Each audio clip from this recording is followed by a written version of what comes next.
trash game, that's what they called it. A game that simply isn't fun, one that's unbalanced, or absurdly difficult. The virtual reality game Tower of Trials fell squarely into this category. When it was first released, it promised gamers the ultimate challenge, a climb to conquer the unconquerable. Enthusiasts, driven by the allure of victory, dove in headfirst. For an entire year, players pushed themselves relentlessly, forsaking sleep and meals, obsessively chasing triumph. But as the weeks turned into years, the truth became undeniable. Tower of Trials wasn't a game, it was an ordeal. The Gate Guardian, the first insurmountable hurdle, stood as a monument to frustration. Its Arctic setting, where temperatures plunged to a lethal 60 degrees Celsius, was merciless. A landscape stretching over 10,000 kilometers of frozen wasteland awaited players who dared to challenge it. This wasn't a game meant to entertain, it was designed to torment. Naturally, players began abandoning it. Over time, the once hyped phenomenon crumbled. The developers likely anticipated the decline, but some players, the pros, refused to let go. To them, impossibility was just another challenge. And then, the unthinkable happened. A single player, Jin, beat the game. You have conquered the 50th floor. Congratulations, you are the first person to clear the Tower of Trials. Jin stared at the message, his heart pounding. Is this for real? He thought, disbelief mingling with a deep, resonant sense of accomplishment. For 11 years, Jin had poured his life into this. He had studied, experimented, and perfected his strategies. Every failure taught him something new until success became inevitable. Was it worth it? He wondered aloud, laughing bitterly. Enough to devote 11 years of my life? Even then, he couldn't help but entertain the thought. Maybe I should have streamed this, or I could upload this to YouTube. Tension builds, voice laden with intrigue. Just then, another message appeared. Thank you for playing our game until now. A reboot update is planned to happen in 12 hours. Please continue to enjoy the game after the update. Jin frowned. A reboot? Where did the company even find the resources for this? The game was a failure, dead in the water. None of this makes sense, he muttered, taking off his VR set. He leaned back, exhausted, his mind swirling with doubts. This game isn't worth another minute of my time, he decided. The victory wasn't enough to justify the time he had wasted on it. Jin stared at the meager earnings of his streaming career, barely $500 a month. At 27, money meant more to him than ever. People used to tell me to become a professional fighter, he mused, but survival comes first. Later that night, he half-heartedly drafted a post announcing his retirement as a streamer. But before hitting upload, he hesitated. Not yet, he thought, setting it aside. Instead, he drowned his uncertainty in drinks and fell asleep. The next morning, Jin woke with a mild headache. His first thought was to upload the video of his victory. Booting up his PC, he blinked at the notification. His breath caught. The Tower of Trials had become real. Excitement and panic in the voice. He opened a live stream and saw the impossible. Massive towers appearing in cities worldwide. The skies turned crimson and chaos erupted. Can you believe this? Voices screamed in the stream. The Tower of Trials is real. Jin's blood ran cold. He recognized the signs instantly, the beginning of the game's events. He could barely whisper, how could this be happening? A message appeared before his very eyes, not on a screen, but in the air. Tower of Trials reboot version. First update has been completed. Please clear the next floor within 90 days to proceed. Failure to comply will result in the extinction of humanity. The room spun around Jin. This wasn't a game anymore. It was life or death.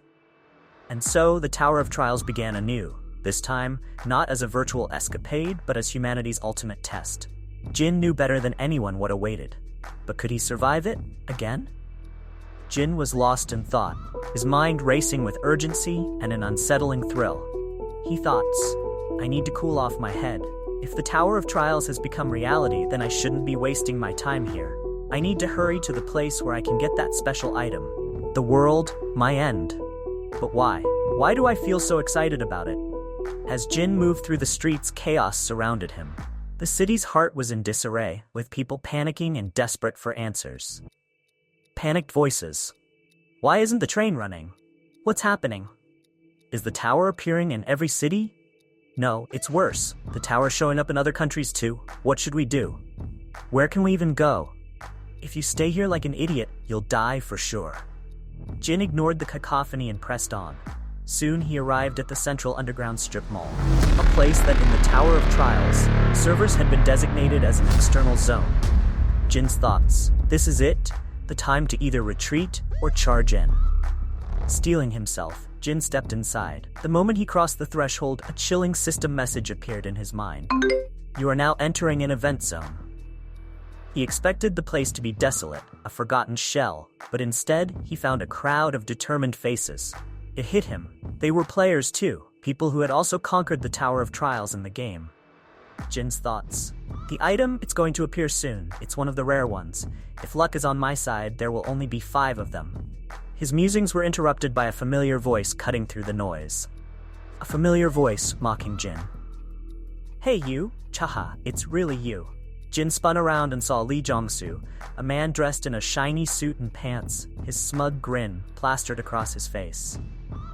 Lee was no ordinary player. He was a famous streamer and the CEO of the company Jin had once worked for. Lee, with a taunting tone. Wow, Jin, so you came here too? What else do you even do all day except play this game in your room? Jin clenched his fists but shot back, his tone sharp. Calm, yet cutting, says, shouldn't you be streaming? Isn't that your thing? Lee, in this situation? Streaming? You think that's gonna help me now? Lee stepped closer, his tone shifting to one of calculated persuasion. Lee says, come on, Jin. How many floors have you conquered in the game? Let's be real. If we work together, we can achieve something great, just like old times. Has Jin's expression darkened? Old times? Jin's mind flashed back to the truth, the exploitation, the slavery contracts Lee's company had forced on innocent streamers. He recalled how one of his friends had resigned, unable to bear the torment. I know you're a great streamer. Look, I can even draft you a better contract this time. We'll be on better terms, okay? But Jin's rage boiled over. He snapped. Don't talk to me like that.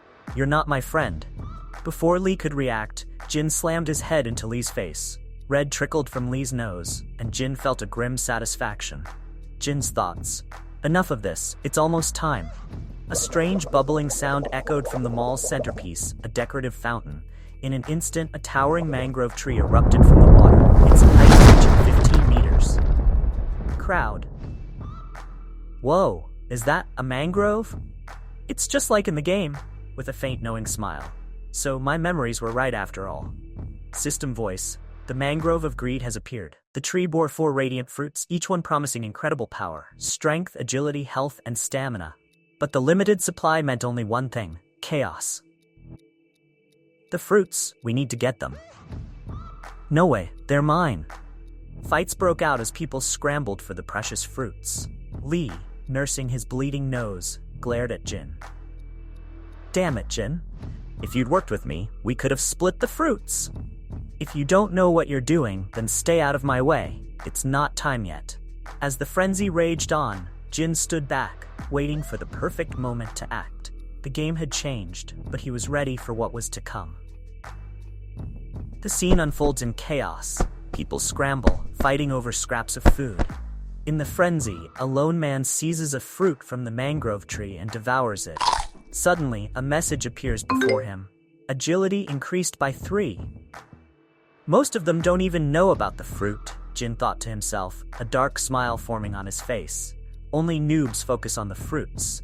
They don't realize that when all the fruits are gone, the tree becomes dangerous. Dark impressions shadow Jin's face as he watches, smug and calculating. He knows what's about to happen. The tree begins to stir, its roots smashing violently into the ground. The people... I forgot. It becomes dangerous when you eat all the fruits, the new player shouts, backing away. How could I forget? He turns to run but falters, his steps drawing him closer to the tree's reach. Nearby, Lee also tries to flee. Calm, are you giving up? Jin's voice cuts through the chaos. Obviously, I don't want to die here like this. Really? That's a shame, Jin replies, his face betraying no emotion. The real prize of this event can only be obtained once you eat all the fruits. Suspicious, but curious. Are you serious? razor sharp. If it was fake, why would I still be standing here? Jin shoots back, a glint of confidence in his eyes. Lee hesitates, thoughts racing. Why isn't he going for the fruit? He wonders. I don't know, but this might be an opportunity. So, let's say you're telling the truth, he says. What are you suggesting we do? Firm and determined. We're going to dive in, Jin declares. If we move one by one, we're easy targets. We need to charge from opposite sides at the same time. So you want to distract it? Yep, don't hesitate, or we'll lose. Don't worry. I've played games like this before, Lee replies, steeling himself. The two charge in from opposite sides, evading the tree's lashing roots with practiced agility. You strayed and betrayed, Lee shouts, stopping abruptly. Who would trust your words? Go ahead and be the bait for me. Amused and slightly pleased. I'm so glad you haven't changed, Jin says with a smirk. A sharp root whizzes past Jin's face, missing by inches. Jin presses on while the roots coil around Lee's legs, pulling him down. Lee, help me, Lee cries. Please, don't leave me here. Why should I help you? If you have a problem, take it up with your lawyers, Jin replies coolly. Ignoring Lee's screams, Jin calculates every attack from the tree, dodging with precision. 22 degrees from the left, 35 degrees from the right, he mutters, evading each strike with ease. The mangrove tree's core finally reveals itself, a glowing red orb at its center. Determined and fierce. Let's not trouble each other. Hand over the tree orb, he says, gripping a pointed branch. The mangrove retaliates, unleashing its deadly vampire vines, but Jin dodges them effortlessly. With a final surge, the tree launches its ultimate attack. Jin deflects it. When he reached near the tree, mangrove tree's defense mechanism activated. Bright blue-colored butterfly from the tree. Jin instantly recognized, these are sleeping butterfly. They spread sleeping powder. But he covered his nose and mouth. This is the only way to counter this stop breathing and suffocates. Jin finally reached near the tree orb and smashed the sharp wood branch into the orb. The mangrove tree collapses, its roots withering. A message appears. You are the first to defeat the mangrove tree of greed. Your achievement will be recorded in the Hall of Fame for eternity. Jin frowns. This stupid system demands personal information, he mutters. I absolutely refuse to share mine. Jin sat in silence, thoughts swirling in his mind. I'll get all kinds of attention if it gets out that I'm the former player, he mused, his gaze distant. But the system wouldn't allow complete confidentiality. His identity was protected. The system would distort his face with music and alter his voice. Jin accepted this trade-off. He had more important things to focus on. His hand reached out and grabbed a green marble hanging delicately from the branches of a dying tree. Finally, I got it, he said, his voice brimming with satisfaction. A message appeared before him. Obtained tree essence, the tree orb. This wasn't just any reward. While the fruit from this tree increased strength, agility, and magic by 3 points, the tree orb was something else entirely. It gives 12 bonus stats, Jin thought, gripping the orb tightly. It's the equivalent of leveling up 4 times. Without hesitation, he gulped it down. Suddenly, a brilliant green light enveloped him, swirling around his body like a storm of energy. He checked his stats. Level 1, with 12 stats, he whispered. That makes me the strongest level 1 player, ever. An hour later, a notification shook the gaming world. The first mangrove tree of greed has been cleared. The chat boxes exploded. Comments flooded in. Impossible! He must have cheated.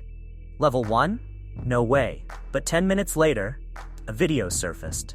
The doubt and skepticism melted away as the world watched Jin's accomplishment with their own eyes.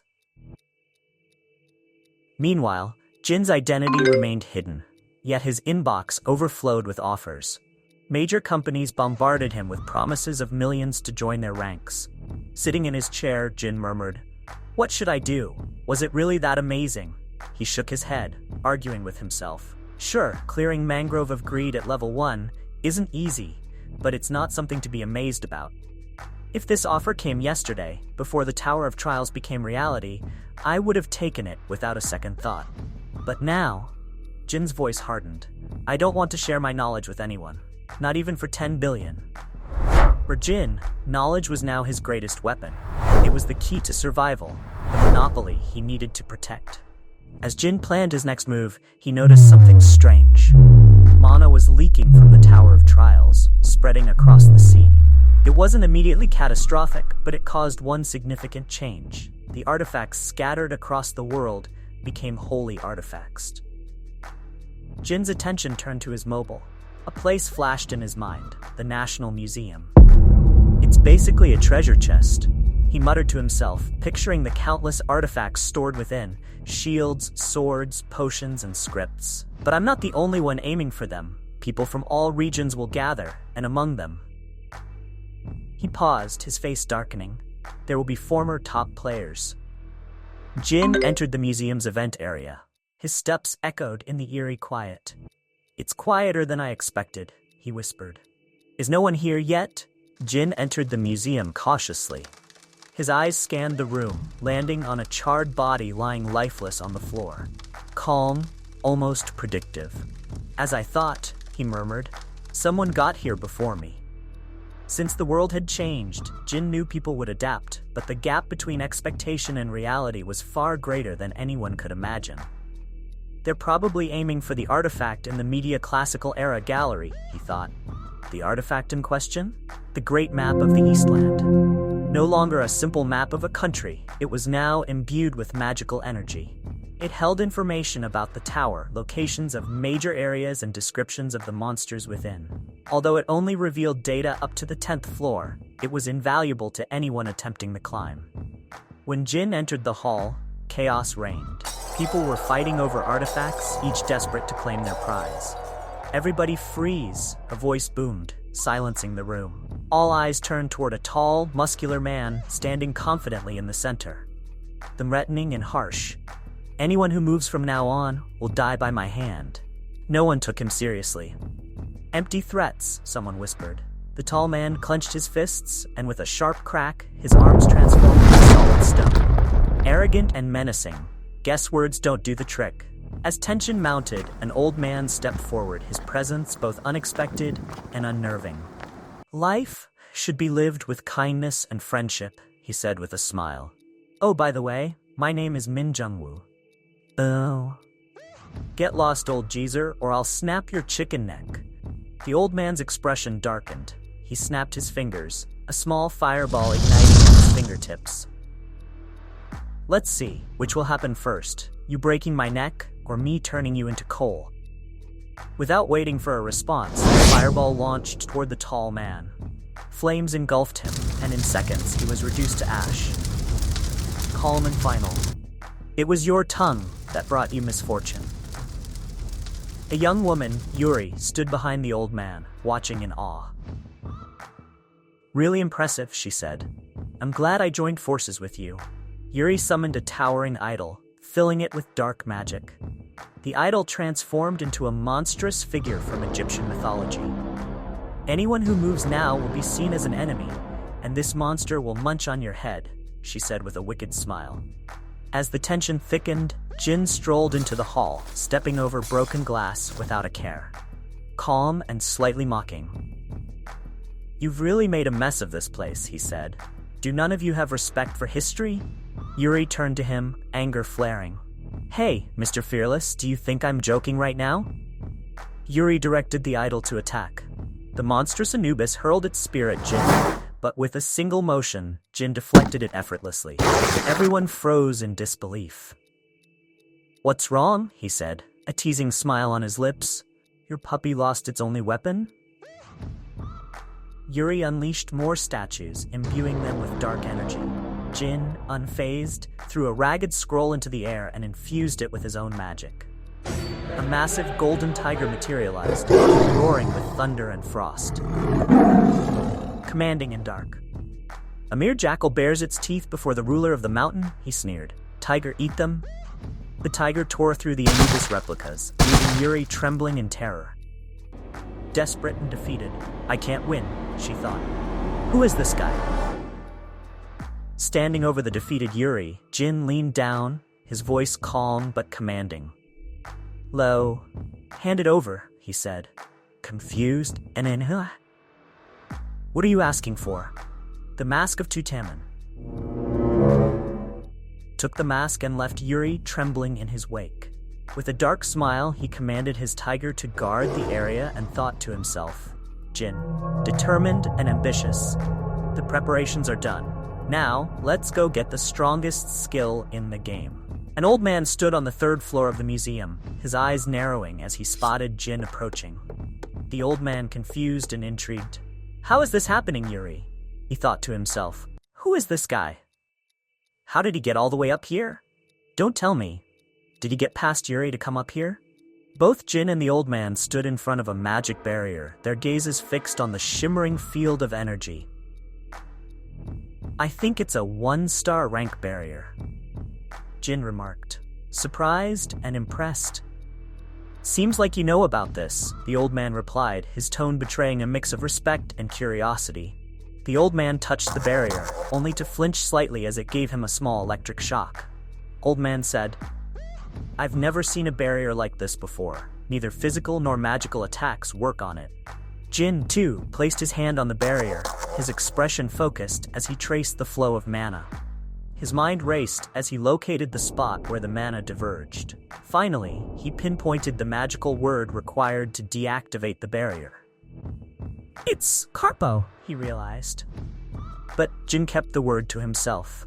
I think there's a way to destroy this, he said aloud. But there's a condition. What condition? Straightforward and practical. You need to use your flame magic constantly to weaken the barrier. Jin replied. So, while you're inside grabbing relics, I'm supposed to stay here, using magic the whole time? I can't hold magic strong enough to weaken the barrier for that long, Jin explained. And I know you may not trust me, but think about it. We can't leave here without getting anything. I'll let you keep the map. After all, I'm in need of something else entirely. The old man weighed his options. Nothing gained from hard work. That would be the worst possible outcome, he thought. Hesitant but resolute. Do you promise to hand over the map to me? Of course, Jin said with a faint smile. I wouldn't want to make an enemy out of a high-ranking magic user. After a long pause, the old man nodded. Very well. I'll trust you this time. Friendly and playful. Then I'll be in your care, Grandpa. The old man unleashed his flame magic, directing it at the barrier. A small crack appeared in the magical field as Jin uttered the word Carpo and slipped through. Be quick about it, the old man called out. I can't keep this up forever. All right, Jin said with a faint smile, but in his thoughts, his confidence darkened. Internal monologue. I'm going to do this my own way. Inside the room, Jin found it untouched, filled with relics that gleamed with ancient power, but the iron sword that has Chunlong inscribed on it has gone. Jin was thinking about a man. That man already finished his business year and left, and I'm sure he's also the one who put up the barrier whether other people are fighting or not. He's still not trying to risk anything, but I'm sure even he didn't know this. Jin's eyes fell on a specific item. A set of golden coins marked Thankyou. Calculating and focused.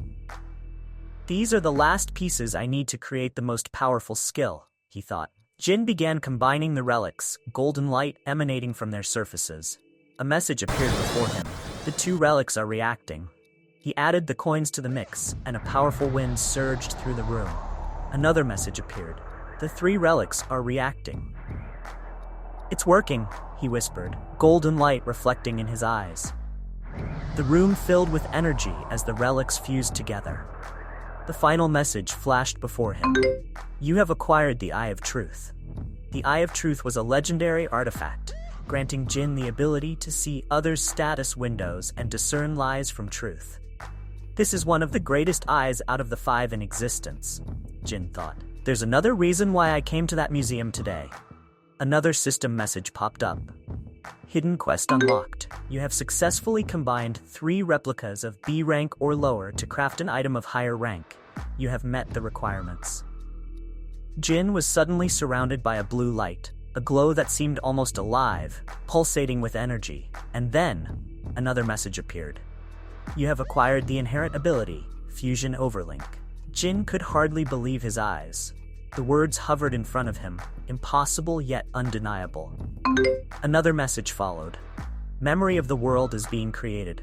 By using fusion and its ability, you are now able to copy and store other inheritance skills in the memory of the world, and fuse those skills to create powers of higher dimensions.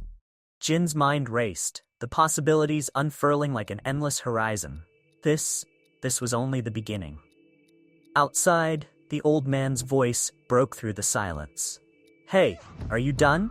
Hurry up, I can't hold this much longer." Jin smirked, thinking to himself, "Let's see what I need to do, copy this old man's skill." Jin used the power of I. A message appeared. Copy condition. Mingwu has always been hiding the true feeling under a mask. Make him reveal his true feeling. All I need to do is make him reveal his true feelings. In other words, I just need to piss him off.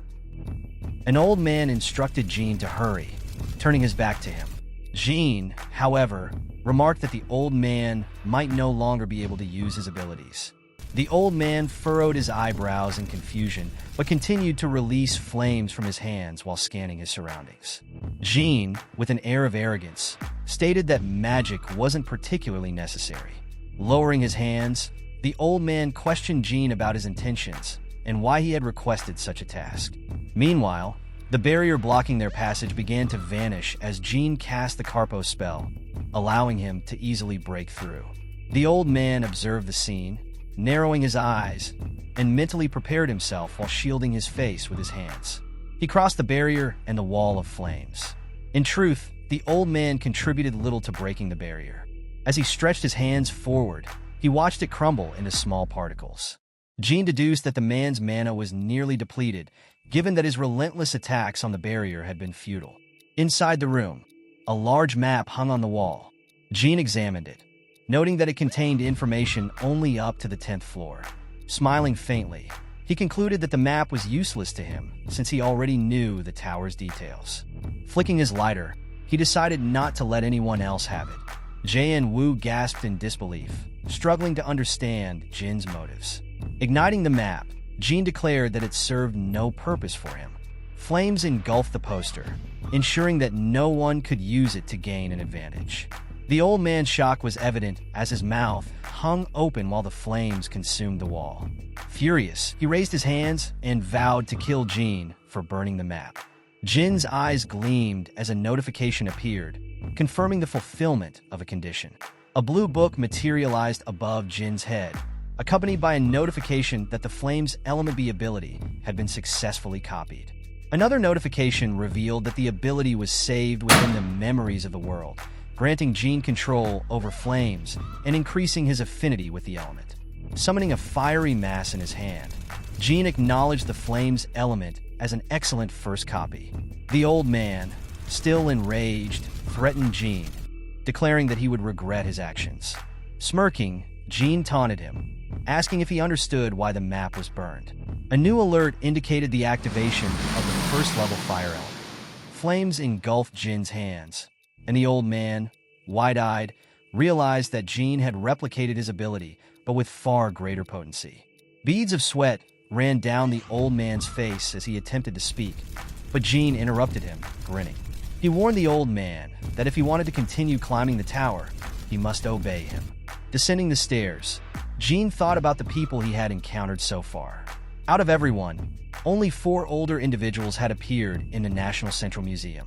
Now that the test tower had become a reality, it was evident that everyone was desperate to minimize risks. Stretching his arms to warm up, Jin contemplated his desire to stay ahead of the competition. A status window appeared in the air, detailing his characteristics and abilities. Satisfied, Jin resolved to acquire as many personal abilities as possible, regardless of the cost. Hovering over Jae Wu, Jin promised to contact him later. Turning to the old man, he instructed him to raise his level with the girl on the bottom floor. The old man knit his brows in submission, while the girl pressed her lips together in fear. Meanwhile, the ability book glowed with a blue aura, signifying that Jin had a long journey ahead. His priority was to collect essential abilities. Walking down the street, Jin reflected on the limitations of having only one body. He couldn't monopolize every possible destiny, but he was determined to claim the most important ones. Smirking, he imagined the coolest and most crucial destinies falling into his hands. Distracted by hunger, Jean clutched his stomach and decided it was time for a meal. Spotting a cafe sign above a glass door, he entered. Inside, patrons stared anxiously at a television screen. The news anchor reported a tragic incident at the National Central Museum where at least 23 people had been killed and over 50 injured. Some victims were in critical condition, and the death toll was expected to rise. The anchor speculated that the instigators had targeted relics housed within the museum. The news broadcast displayed scenes of destruction worldwide, including South Korea, the United States, Europe, China, and Japan. One notable shot revealed the ruins of the Louvre. The anchor explained that similar incidents were occurring across the globe. Seated at a cafe table, Jean observed the news, concluding that players in other countries were also preparing to conquer the mysterious Tower of Tests. The journalist aired CCTV footage from inside one of the impacted buildings. One frame showed Yuri standing beside Annabes. Another depicted a man with a blurred face waving, and a third revealed a massive tiger biting into an enemy. The anchor remarked that while it seemed unbelievable, these events were real. A cafe patron watching the broadcast wondered aloud if ordinary people could achieve such feats, speculating that one of the figures in the footage might be the same person seen in the Trial Tower community. Jean scratched his temple, realizing he was becoming increasingly recognizable and contemplating ways to conceal his identity. The anchor reported that the government was investigating the origins of the mysterious Tower of Tests and had established the Association of the Awakened to recruit individuals with special abilities. Jean poured himself a glass of water, impressed by how quickly the government had adapted to the situation. The creation of an organization for the Awakened suggested they had accepted the events as inevitable. On screen, the head of the association, Sanin, appeared, a man with a scarred face and stern demeanor. Sanin explained that the government was offering substantial incentives, including salaries equivalent to 7th-grade civil servants, to recruit awakened individuals. For exceptional players featured in the news, Sanin promised comprehensive government support, regardless of their desires. As Jean listened, a cafe visitor expressed envy at the opportunities available to the awakened. Smirking, Jean concluded that the government saw him as a target due to his potential threat. However, he resolved not to belong to anyone, no matter the offer.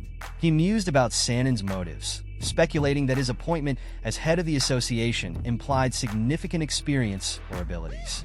Jean smiled at the thought of copying those abilities if given the chance.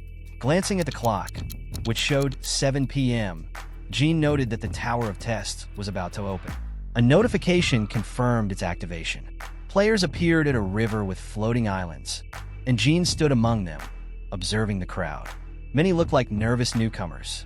Suddenly, a bag of coins materialized in the air, accompanied by a notification.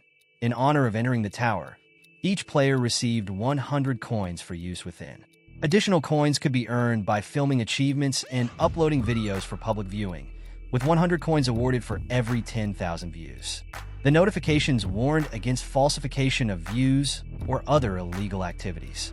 As players explored, a live broadcast feature was announced, activated only during boss monster battles. Jean observed others, noting their eagerness and inexperience.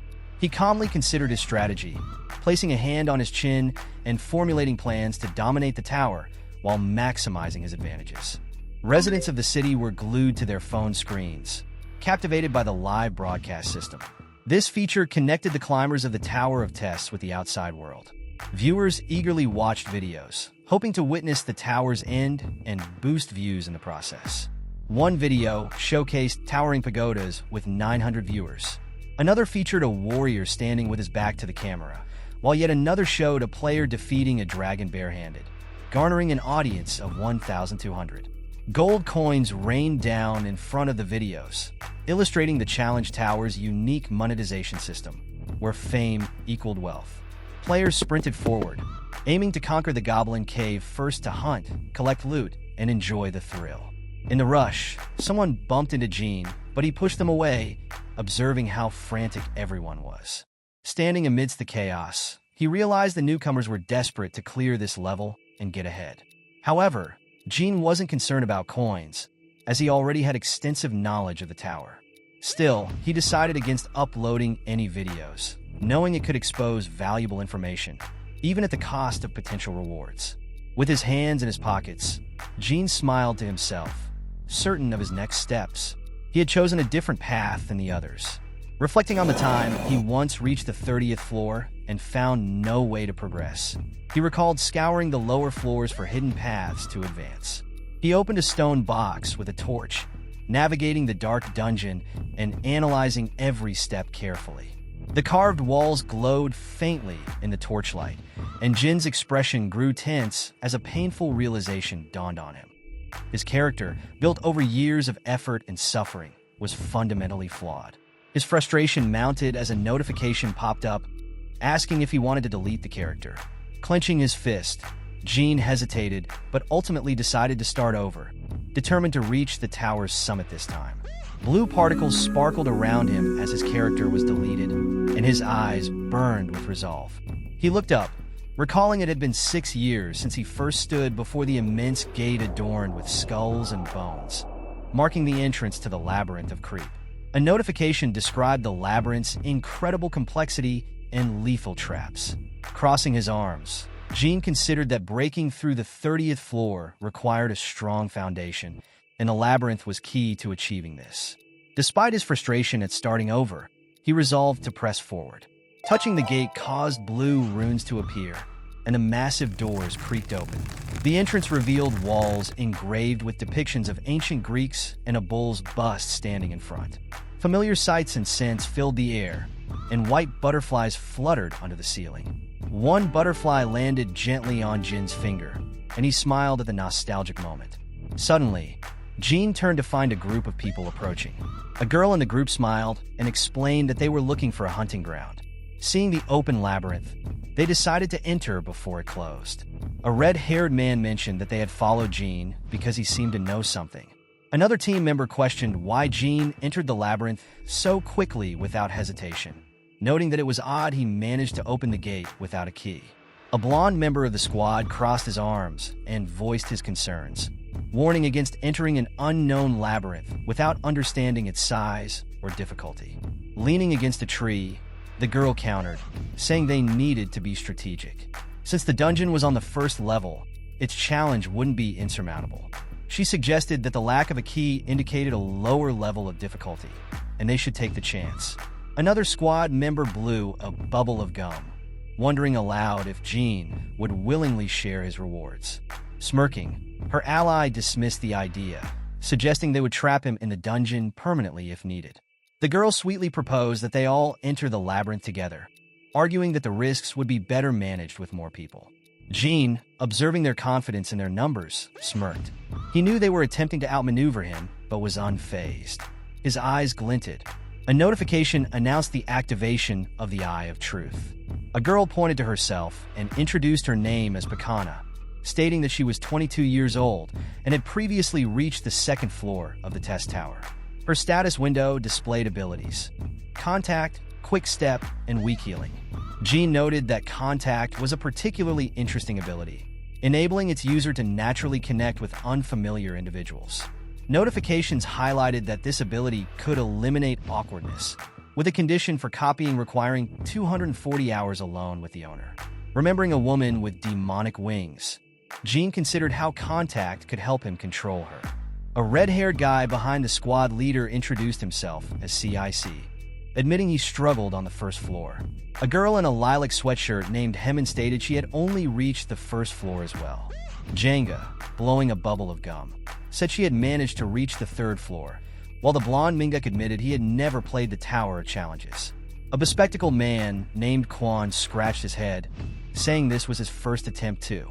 Jean introduced himself, but internally decided their names weren't worth remembering since he expected betrayal at any moment.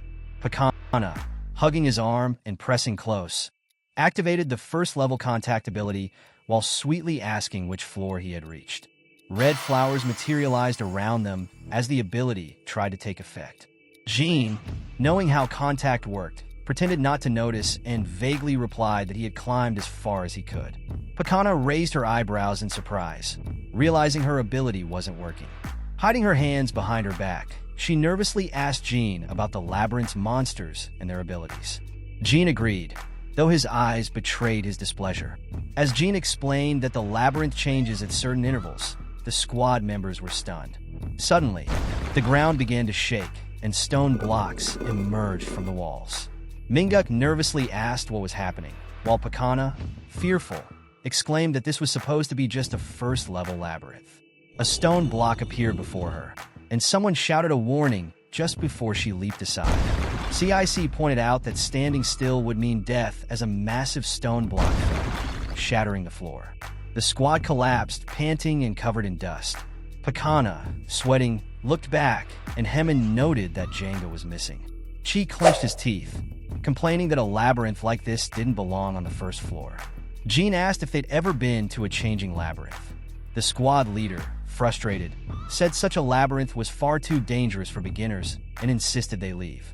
Pakana instructed Hemin to find an exit using her ability, but Hemin, with tears in her eyes, explained that her powers had been deactivated due to the labyrinth's shifting structure.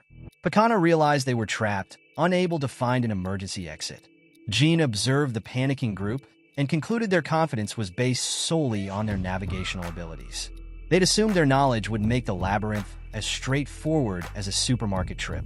Internally, he thought them foolish and prepared for something to appear. Pakana, gritting her teeth in frustration, turned to Jean and accused him of withholding crucial information about the labyrinth's changes. CIC and Quan joined her, blaming him for their near-death experience and Jenga's separation. Jean frowned and asked if he had ever invited them to follow him. Pakana, stunned, fell silent as Jean, with burning eyes, stated that they had entered of their own volition. No one forced them. Minguk, clenching his teeth, muttered angrily about being locked in the maze and his worsening mood.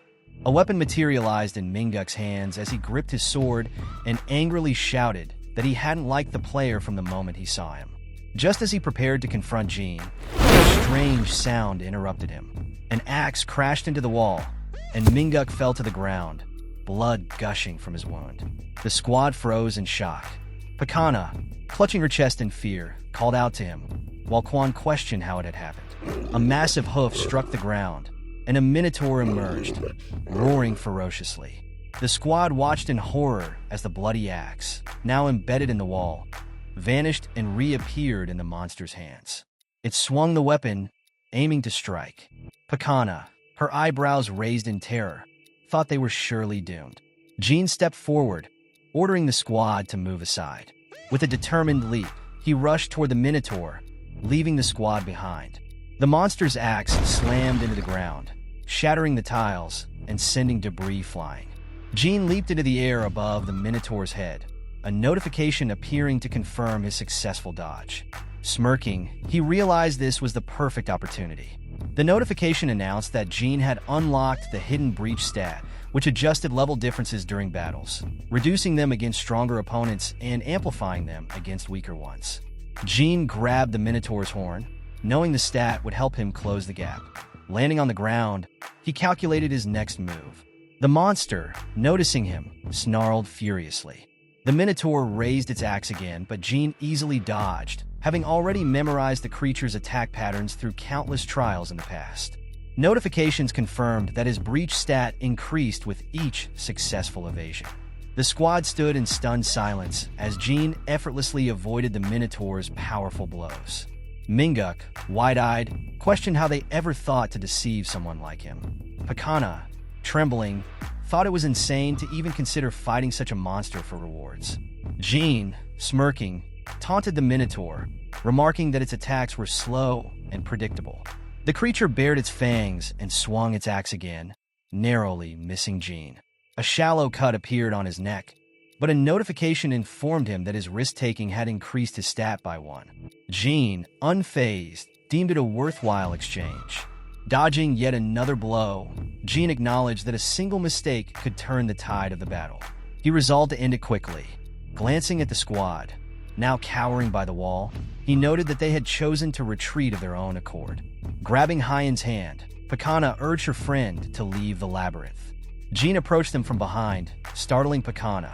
Pointing to the minotaur, he suggested the squad join the battle if they wanted to earn stats and rewards.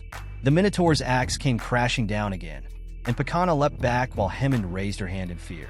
The squad leader began to cry as the axe's powerful blow sent shockwaves across the room, shattering everything in its path. CIC fell to the ground, blood pooling around him, and tears streamed from the squad leader's eyes. Jean, smiling, told them they couldn't just stand like statues. They needed to dodge and maintain their distance. As Jean taunted the Minotaur, the labyrinth began to shift. Stone blocks emerged from the walls, reconstructing the layout. One of the walls rose between Jean and the Minotaur, separating them. Jean waved at the Minotaur with a smirk, promising to see it later. The Minotaur, steaming with rage, clenched its teeth and raised its axe as the wall sealed the passage. The sound of the Minotaur's impact shook the dungeon as butterflies fluttered near the ceiling. Pakana leaned forward, gasping for breath, while Kik, sitting beside her, remarked grimly that they could have ended up like Minguk and Hemond. Pakana replied that at least the enemy couldn't pursue them now. Introducing a white butterfly, Jean revealed that the pollen from the glowing moths he had touched earlier was attracting the Minotaur, meaning it would likely continue searching for them. The squad leader, eyebrows raised in shock, asked why Jean would do something so reckless. Jean, unfazed, explained that it was necessary to raise his stats. Reaching for a knife on the ground, he added that whenever the maze shifted, it created a brief opportunity to rest and replenish stamina. Waving the knife, Jean smiled, stating that he found it fun when the Minotaur chased him. Pakana looked up at him and asked how long he planned to continue. Jean pointed at the stunned squad and replied that he would leave the maze in a month. Kik helped his friend up, and Pakana, thinking a month in this nightmare was unthinkable, decided they would go their own way. She reasoned that if they separated, the monster wouldn't chase them. Jean stroked his chin thoughtfully, agreeing it was likely true. Smiling, he asked which direction they planned to take. As the group began walking, Jean remarked that moving without a landmark was far riskier. One of the squad members asked Jean if he knew where the exit was. Jean touched the tip of his knife and confidently replied that he knew more about the labyrinth than anyone else, including the exit's location. Pakana frowned, but reluctantly admitted they had no other choice. As she closed her eyes to resign herself to his guidance, Jean interrupted, waving his finger. He reminded them that nothing in this world came free, not even a bus fare. Holding the knife a mere centimeter from the squad leader's face, Jean demanded all their available coins. Tension rose as another scene played out elsewhere. A man with a shield charged forward, striking goblins with a powerful blow that sent them flying. A bandaged swordsman followed, slashing through enemies. Their battle video, paused with numerous rave reviews below it, had gained over 1 million views. One squad member laughed as the video's hero proudly declared it a team effort. Another member, summoning blue arrows, noted that viewers likely thought the swordsman fought solo due to the video's editing. The man with glasses confirmed that no one noticed the buffs supporting the swordsman. However, their triumph was interrupted when a new video eclipsed theirs in popularity. The preview, titled for the first time, successfully strengthened an object tenfold, showed a glowing knife, and had gained over 1 million views in just 10 minutes. The man with red bandages was so shocked how this could happen. Scene shifted to Jean as he crossed his arm and asked the others to focus on their tasks, waving them off to gather moss, logs, and other supplies. Kik, gritting his teeth in irritation, glanced back at Jin's smug grin as he walked away. Jean, unbothered by their reactions, summoned a status window and accessed the exchange system. Notifications welcomed him to the market. Various items appeared: enchanted tarot cards for 70 coins, a fragment of a worn bronze key for 80 coins, a piece of a wooden cartwheel for 300 coins, and a lotto booster scroll for 10 coins. Smiling contentedly, Jean noted that these items seemed like junk no one would buy. He confirmed the purchase with a press of his finger, knowing their true value lay in how they could be used. Channeling blue energy, Jean combined the key, tarot cards, and wheel fragment. A surge of energy coursed through him as a notification announced the successful merger. The result was the Wheel of Fortune, an artifact adorned with a picture of fortune at its center. The notification explained that this item could raise luck to its maximum value for 10 minutes. However, as it was incomplete, its scope of use was limited. Summoning a knife in his hand, The young man considered that if one didn't understand the limits of its use, luck could be the force that hurls a person from heaven to earth. Grasping the wheel of fortune, Jean smiled, knowing its limit was well within his control. Spinning the wheel, a notification announced that the highest luck value had been reached. Sealed scrolls began raining from the sky, filling his inventory with 10 enhancement scrolls. The enhancement lotto was notorious for its low probability of success, but with luck maxed out, success was guaranteed. Raising his dagger, Jean decided to use all the scrolls at once. A flurry of notifications confirmed the successful enhancements as the dagger began to sparkle. It flashed brightly in his hands, and a new notification declared he had created the first level 10 item on the Korean server. He was awarded 5,000 coins, and his achievement would be displayed on the Walk of Fame starting tomorrow. Swinging the newly enhanced dagger, Jean felt a sense of accomplishment. Finally, he had something truly worthwhile. He placed the dagger on his shoulder and turned his thoughts back to survival in the dungeon. Day 10 in the labyrinth. Pakana and Kik sat on the floor, hugging their knees. A small fire made from collected branches burned nearby, casting flickering shadows. A moss bed lay beside it. The only food available in the dungeon was mushrooms and moss. With visible disgust, Pakana watched Kik eat a piece of fly agaric. Turning her gaze away, she thought back to their encounters with the Minotaur, who appeared regularly, forcing them to narrowly escape death time and again. Life in the labyrinth had become a relentless struggle. Pakana couldn't understand how Jean remained so calm, swinging his sword as though it was all routine. Clutching her knees tightly, she muttered to Kik that they would die if this continued. Kik nodded, adding that Jean was a demon who would eventually abandon them when they were no longer useful. Anonymous comments began to appear before Pakana's eyes, giving advice or speculating about their situation. Frustrated, she whispered if anyone had found information about Jean. The commenters responded that no information existed. His YouTube, personal blogs, and any traceable accounts were blocked. He didn't even have a broadcast channel. Pakana lowered her head, realizing the support group they had outside the tower was practically useless. She asked if the Raven Guild had been informed or what progress they had made. The anonymous commenter replied that nothing was known about the labyrinth and that it would take the guild 3 weeks to locate them. Pakana sighed in disappointment, thinking that 3 weeks was far too long. Kik, chewing the last of his mushroom, asked what the guild had said. Pakana explained that there was no new information. Gazing at Jean, who was resting near the fire, Pakana leaned closer to Kik and whispered her plan. They could kill Jean, survive a little longer, and wait for the Elder to arrive. Determined, she stated that the real question was how to get rid of him. Kik picked up a stone from the ground, suggesting they crush his skull while he slept. Raising his hand, Kik remarked that few people could survive such a blow. Pakana stopped him abruptly, grabbing his arm. Kik stared at her, confused. She explained that Jean had reflexes like a monster. Even if they attacked by surprise, the odds of a counterattack were high. Kik, frustrated, asked what they should do instead since they couldn't continue suffering like this. Pakana searched through her bag and pulled out a vial containing the poisonous sting of a giant immature pumpkin wasp, a single drop capable of killing 100 trolls. Smiling faintly, she proposed using a method Jean couldn't counter. Meanwhile, Jean, seated far from the fire, held a wooden board with fried moss and mushrooms. He remarked that their situation felt like a survival movie. Pakana sarcastically replied that they should catch a mouse or moth to add variety to their meals. Jean asked for more mushrooms and water, and the others complied without hesitation. Kik noted they still had plenty of mushrooms, his tone filled with disgust. Pakana shot him a disapproving glance, silently calling him weak-willed. Jean ate a piece of mushroom, while anonymous commenters gleefully speculated about him consuming the poison. Pakana smiled subtly as Kik watched Jean chewing his portion. Suddenly, Kik collapsed, his plate of mushrooms falling to the ground.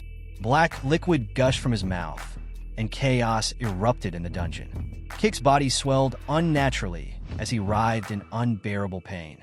The squad leader, Pakana, jumped to her feet in terror, watching her friend squirm. Turning to Jean, she demanded to know if he was aware of the poison. Jean, unfazed, replied with a smirk, asking if they really thought he would carelessly eat food offered by them. He revealed that he had swapped the plates while they were distracted. As Kick's body turned black and collapsed, Jean summoned the report button. Calmly, he stated that secretly broadcasting live was illegal. Pakana, furrowing her brows, challenged him, asking what evidence he had. Anonymous viewers, surprised someone had noticed their illegal stream, anxiously watched. Jean read aloud the notification that live broadcasts could only be initiated during a boss battle, and that any cheating or illegal actions would result in punishment. A confirmation window appeared, asking if he wanted to report the infraction. Pakana's eyes filled with tears as Jean, smiling maliciously, commented on her visible disappointment. He pressed the confirmation button.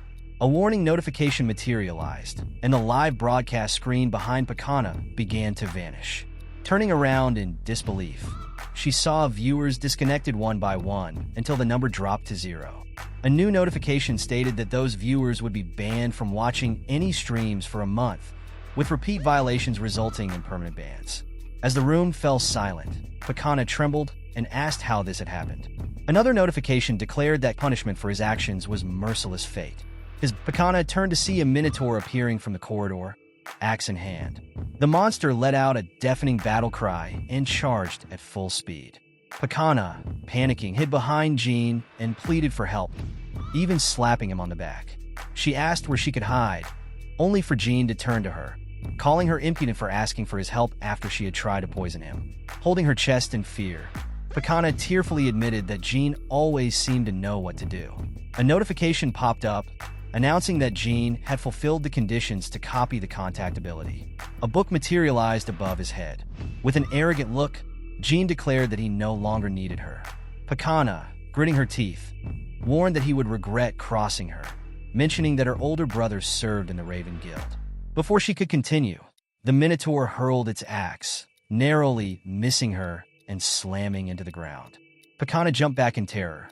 Jean leaped into the air, positioning himself above the Minotaur's head. Pakana, watching in awe, saw Jean slash at the monster's head with his glowing knife. The blade caused a shallow wound, but the Minotaur retaliated, punching the wall with enough force to send shockwaves through the room. Jean landed on a stone tile and assessed that his breach ability had allowed him to deal damage despite the level gap. As the Minotaur swung its axe again, Jean dodged by sliding across the ground, narrowly escaping. Determined, he clenched his teeth and activated his fire element. Flames surged toward the Minotaur, who shielded itself with its arms, screaming furiously. Jean seized the opportunity to strike at its legs, forcing the beast to fall to one knee. Standing behind it, Jean mocked the creature, remarking that tougher muscles made for tougher meat. The Minotaur, steam billowing from its mouth, activated its final ability, 10th level Frenzy. Notifications described the ability as one that increased strength, attack speed, and movement speed by 30%, while also boosting intelligence enough to enable human speech. The Minotaur's horns and axe glowed green as its eyes ignited with red flames. The monster growled and declared it would tear Jean to pieces, vowing to trample him into dust for daring to challenge its domain. Jean, unshaken, raised his knife, now enveloped in a purple haze. Smiling confidently, he remarked that his mana efficiency had improved significantly. Calling on the Minotaur to attack, he braced himself. The Minotaur swung its axe with full force, but Jean skillfully blocked the blow with his blade. Despite the immense power of the strike, Jin's weapon held firm, deflecting the attack. Jean smirked, ready to take on the empowered Minotaur in what would surely be a decisive battle. The Minotaur's axe slipped, crashing into the ground, only to be blocked moments later by the precise swing of Jin's knife. The monster attacked relentlessly, but every blow was parried. Watching from the sidelines, Pakana was stunned.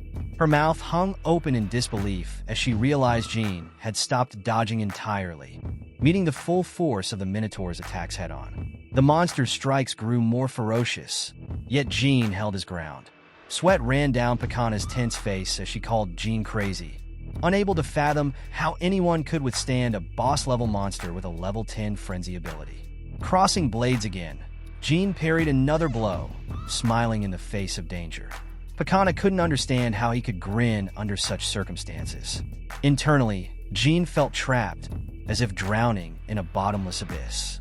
He despised the feeling of helplessness, whether in reality or within the labyrinth.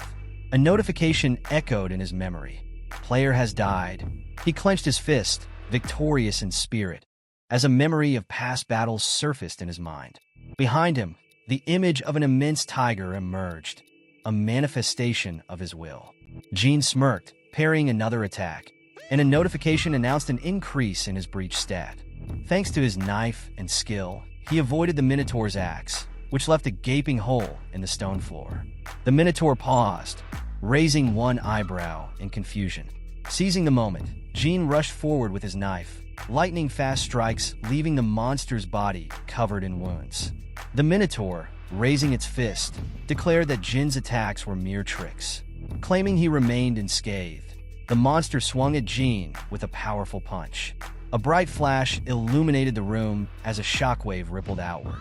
Jean landed on the stone floor, unharmed, as a notification announced that the Minotaur's level 10 frenzy had expired. Jean looked at the immobilized monster and noted, 5 minutes have passed. The Minotaur, steam rising from its mouth, clenched its teeth in frustration. Notifications explained that frenzy granted maximum strength for 5 minutes, but afterward, the user would fall into suspended animation for 24 hours. The monster collapsed, triggering a status window. Jean smiled as he reviewed his progress. His breach stat had reached 50 points, reducing the level gap by 19. He considered that within a few days he would achieve 100 points. Pakana peeked out from behind a stone and nervously asked if the battle was over. Jean replied that while the frenzy was over, the Minotaur would return when the labyrinth shifted and another day passed. Hearing this, Pakana's eyes widened in horror. Extending 2 fingers, Jean declared, "There are still 20 days left." 20 days later, the dungeon floor lay shattered. The Minotaur raised its axe high, but Jean dodged the sharp blow with ease. Another notification confirmed an increase in his breach stat. Jumping up to evade a lower attack, Jean reached the milestone of 100 points. The Minotaur, its fanged mouth agape in fury, rushed forward. Despite its relentless aggression, the monster grew weaker with every point Jean gained. The Minotaur aimed a final blow, but Jin's foot pinned its horn to the ground. Towering over the defeated creature, Jean declared, "It's time for us to part." Smiling, he turned to Pakana, who pressed a hand to her chest and asked fearfully what he meant by dealing with her. Jean replied casually that he was gathering interns for the company of old men. Pakana gasped in surprise, unsure if he was serious. Squinting at her, Jean asked if she wasn't interested. Knitting her brows, Pakana shouted that she was very interested, as she had always wanted to join something like that. Jean praised her enthusiasm and asked how she could contribute to the company. Placing a hand on her chest, Pakana explained that her contact ability would be invaluable in managing the company. Raising an eyebrow, Jean, knowing he had already mastered that ability, questioned her further. She promised never to betray him, but Jean called her a disappointment and asked if she had any other offers. Panicking, Pakana began to cry, begging Jean for more time. With a sly smile, Jean revealed there were no actual interns in his company. Pakana's fear spiked as she blurted out that she would give him Braham's ring. Clutching his leg, she pleaded for her life, explaining that her older brother had made a deal with China, offering Jinong to Koro as payment. Hearing this, Jean narrowed his eyes and wondered how Braham's ring, an artifact of great power, had fallen into the hands of the Black Crow Guild. In the center of the golden ring, a red gem sparkled, a powerful item obtainable on the first floor. The ring increased movement speed, resistance to magic, and allowed the user to restrain the mana of monsters. Jin's eyes sparkled with excitement. Thanks to his Eye of Truth ability, he confirmed that Pakana's words about the ring were true. Notifications further validated this. Placing his hand on her shoulder, Jean congratulated her on becoming an intern in the company of old men. Holding up 3 fingers, he informed her that interns were unpaid, must arrive whenever and wherever summoned, and that only the contract remained to be signed. Pakana widened her eyes in confusion, unsure of what he meant. A notification announced the merging of the contact and fire element abilities. A blue energy orb materialized in Jin's hand as he declared that it might feel a little warm. A notification soon followed, announcing the creation of the Soul Brand ability. Jean placed his hand on Pakana's shoulder, and she asked in fear if this was truly the contract. Jean raised his glowing hand above her and sarcastically asked if she thought signing a piece of paper would suffice. Tears welled up in Pakana's eyes as Jean congratulated her on joining the Black Enterprise. A notification announced that the Soul brand had been carved onto her face. A scream echoed through the labyrinth as an icon for the new ability appeared. Its description stated that any marked object must obey the orders of the ability's owner or face ignition of their body if they broke the rules. The gates of the labyrinth creaked open, and a notification stated that the first floor maze had been completed for the first time. Pakana collapsed onto the grass, relieved to have survived. A notification appeared, announcing that they would be placed on the honor list for a day and awarded 5,000 coins. Surprised by the generous reward, Pakana stared at the notification. Jean, however, interrupted her thoughts, ordering her to hand over all the coins. The coins transferred into Jin's status window, raising his total to over 10,000, likely making him the wealthiest player at the moment. Pointing at his intern, Jean commanded her to deliver Braham's ring within 3 days. Pakana objected, saying the time frame was too short. Gathering blue energy in his hand, Jean smirked and reduced the deadline to 2 days. A burn in the shape of a palm appeared on Pakana's face as she promised to bring the ring. Outside the labyrinth, news of Jean and Pakana's victory spread. On a massive screen atop a building, a news anchor in a suit announced that Korea's strongest guild, Thankyou, planned to defeat the boss of the third floor within a week. Emblems of various guilds appeared, with Thankyou Guild at the forefront, raising their stakes in the international competition to conquer the tower. When asked if any statements had come from China, the anchor frowned and said it was better to rely on their own strength rather than wait for outside help, confident that Thankyou Guild could manage without assistance. Watching the broadcast from the street, Jean wondered if these people would regret their decision to rush into the third floor boss battle. Imagining the tower's structure, he concluded there was no need to hurry to the second or third floors, since each floor allowed a maximum of 90 days. A notification popped up about advancing to the next level. Numerous monsters appeared before Jean. He concluded that the guild wouldn't complete the floor due to its ever-increasing difficulty and noted that humanity wouldn't get a second chance. Gathering information. Later that evening, Jean sat at a table in a dimly lit cafe, scrolling through his phone. He decided to contact trusted informants to gather reliable details among the gossip. Opening the Community Challenge Towers tab, he used its search function to track familiar names. At the cafe, a blond man introduced himself as Teen, nickname Bald Head. His strangely dressed avatar wielded a Molotov cocktail. A black-haired girl beside him hit her chest and introduced herself as Yanga, nickname Flames Fist. Her avatar hilariously sported a children's inflatable ring and boxing gloves. Jin's jaw dropped in surprise as he thought about how unlike their avatars his former teammates appeared. Imagining himself surrounded by the avatars of his old friends, Jin smiled wryly, realizing this was far from how he envisioned his first group. A notification alerted him to the activation of his Eye of Truth ability. Smiling, Teen's personal abilities appeared in Jin's status window. Among them was the Machine King ability, potent magic well-suited for large-scale battles. Yanga, meanwhile, took a sip from her plastic cup. In Pactatus window, the Tonda Master ability appeared, a skill tailored for close combat. Jean noticed that her stats matched those of her teammates, suggesting they were leveling up together. Smiling, he thought they must have gotten along well. However, a notification reminded him that he could only copy abilities if they reached the 20th floor together. T-Man interrupted Jin's thoughts by pointing at his ally, signaling it was his turn to introduce himself. The young man, slightly embarrassed, introduced himself as Captain Boar, explaining he had created the nickname 11 years ago. Jin sat down and introduced himself, revealing he was 27 years old and a former streamer on Paprika TV. T-Man's jaw dropped in surprise, admitting he occasionally watched Paprika TV. Jin waved it off, saying he had stopped streaming. Yanga, sitting beside T-Man, agreed they could relax, having played together for years. As they chatted, Jin recalled his past encounters with manipulative individuals. He remembered Jenga's smile, masking her intent to use him, and Pakana's fiery gaze as she planned to betray him. Yet, sitting with his old friends now, Jin felt comfortable for the first time after dealing with so many hypocrites. learning about the world. In front of a hologram of Earth, a chessboard lay between them.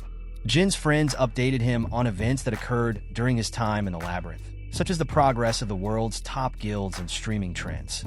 A news window showed people in robes with black masks. Jin learned of a mysterious group of miners running a factory and abducting people. T-Man raised his eyebrows and asked if Jin had really been missing for the past month. Jin confirmed this. Curious, T-Man asked if he had taken the test. Jin, scooping ice cream into his spoon, asked what test he was referring to. The tower test. A taxi crawled through a traffic jam, with T-Man explaining from the front seat that a flood of players entered the tower when it first appeared. However, from the second floor onward, the number of deaths surged. To address this, the Association of the Awakened imposed restrictions, requiring players to pass a test to climb to the second floor. Yanga pointed to the barcode on her wrist, explaining that the association issued a verification code to qualified players. Jin recalled the face of Sanin, the head of the association, who was gathering individuals with powerful abilities under the guise of reducing casualties. Smirking, Jin resolved to exploit the system created by the association for his own benefit. A screen on a skyscraper displayed the association symbol. Players with grades below F were barred from climbing to the second floor, their dossiers marked failed. Meanwhile, high-ranking players received immediate offers from the country's top guilds. At the testing site, 3 types of people gathered. Hopeful players, desperate to gain the right to climb the tower, clasping their hands or biting their nails in anticipation of their rank. Reporters, eager to interview A-rank players and produce special reports on which guilds would recruit them. Celebrities, players who wanted to flaunt their rank and ability to the world. Among the celebrities were Pakana and her brother, Hajin, rising stars of the Black Crow Guild. As they walked through the crowd, camera flashes illuminated their faces.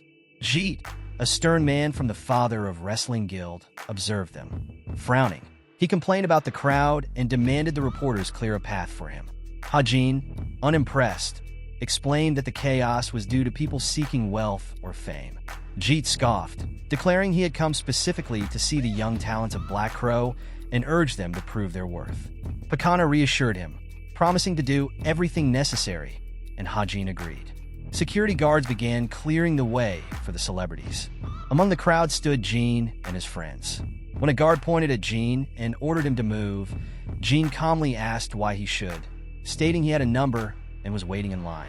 Hajin stepped forward, chastising the guard for incompetence and accusing Jin of making a mistake by not moving. A voice from the crowd whispered that Jin was opposing Hajin himself. Realizing this was Pakana's brother, Jin remained unfazed, hands in his pockets. Activating his Eye of Truth, his eyes glowed faintly as Hajin noticed and asked why Jin was staring at him. All the characteristics were displayed in his status window. A notification stated that to copy a personal ability, the player needed to maximize the target's interest, while copying one specific ability required raising hostility to its peak. Wide-eyed, the guy realized he could provoke the target to gain their ability. While Hajin was trying to prove his point, Pakana approached them. Seeing her boss, the girl froze in fear. Her brother turned to explain that the man didn't want to leave, but the main character grabbed his index finger, breaking it instantly. Hajin clutched his swollen red finger, whining in pain, as Jin calmly drank water unconcerned. Hajin's eyes lit up, and he removed his hand, now glowing with strong magic. Everyone around was shocked. People gathered to witness the clash, their curiosity palpable. Sensing something amiss, stared at his opponent in surprise. Gripping the water bottle tightly, Hajin advanced toward the main character. Suddenly, water splashed into his face and eyes. He swung a strong slash, but Jin had already vanished. The only thing left was the bottle, which flew toward the attacker. In the next instant, Hajin was struck in the leg, causing his stance to collapse. He fell with a loud cry, clutching his knee. Not far away, the main character stood with his back turned. The crowd was stunned, unable to comprehend what had happened. Among them was Hannah, who stared at Jinhack in horror, sweat dripping down her face as fear consumed her. She wondered why the main character was there. Suddenly, Kim Giddick's displeased voice emerged from the crowd. Jin met his gaze emotionlessly. Giddick immediately attempted to use the level 1 Eye of Truth ability. An error flashed. Failure, another notification followed, stating that the ability was unusable due to a level difference. Rage filled Giddick's face as he advanced, flames burning in his eyes. His level was reported to be above 20. Approaching Jean, he mockingly called Hajin a nanny. Calmly, Jean replied that this required an eye for an eye and remarked that Hajin was quite a useful fellow. Giddick tensed and, with a frown, asked if Hajin supply to China was Jinong from the Goro dynasty. Furious, Hajin demanded to know how Jean had discovered this. Reporters and onlookers were baffled by their cryptic exchange. Jean nonchalantly replied that it didn't matter how he knew and suggested Giddick ask the right question. A sly smile appeared on Jin's face, hinting at an idea. He proposed they discuss how to manage the side effects of Genome. Giddick sharply activated a level 3 dungeon ability, and walls enclosed Jean. Enraged, Giddick shouted, veins bulging on his forehead, magic energy radiating from him. Jin Yanga screamed upon seeing the dungeon close. Jean examined the walls, surprised at their impenetrability. Giddick ignored Jin's question about the dungeon, instead demanding proof regarding Genong. Jean explained that while Genong could restore stamina and mana, consuming it caused magical poisoning. Raising 3 fingers, he mentioned the antidotes: Karen Juice, Moonstone, and Mundare Root. He surmised they were seeking Mundare Root and offered its location, asking if Giddick believed him now. Sweat beaded on Giddick's face as he realized Jin's words aligned with those of scouts and researchers. Reluctantly, he agreed but issued a warning, brandishing a magic-infused knife. He threatened Jin against trickery, his anger boiling. The blade hovered near Jin's face as Giddick gritted his teeth, thinking that granting 10 dungeons was excessively costly. Just as he resolved to end things, Jin's mad smile and glowing purple eyes filled him with fear. Jin declared that Giddick didn't yet understand. Both their deal and Giddick's life were in his hands. At that moment, a guard broke through the floor as Jinu's comrades were surrounded. Despite the odds, they fought valiantly. "Get away!" Yena yelled furiously, warning their enemies to retreat if they valued their lives. Raging flames burned in her eyes when a notification appeared. The level 3 dungeon ability had been cancelled, and the magic dissipated. The group dispersed in different directions. The main character, smiling, called out to Inwei, "Calm down, are you okay?" A voice answered, and his companions rushed to him, shouting that he had been kidnapped and threatening to kill anyone responsible. Waving his hands dismissively, the main character assured them everything was fine.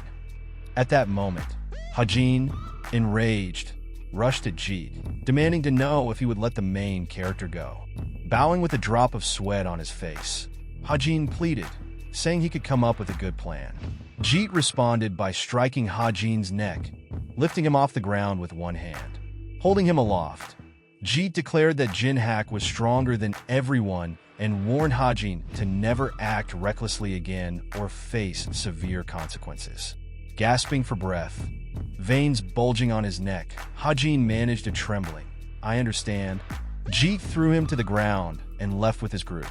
Hajin, terrified, questioned what had occurred in the dungeon. Flames of anger ignited in his eyes as he vowed to kill Jinhak, screaming internally that no one could humiliate him. A notification appeared.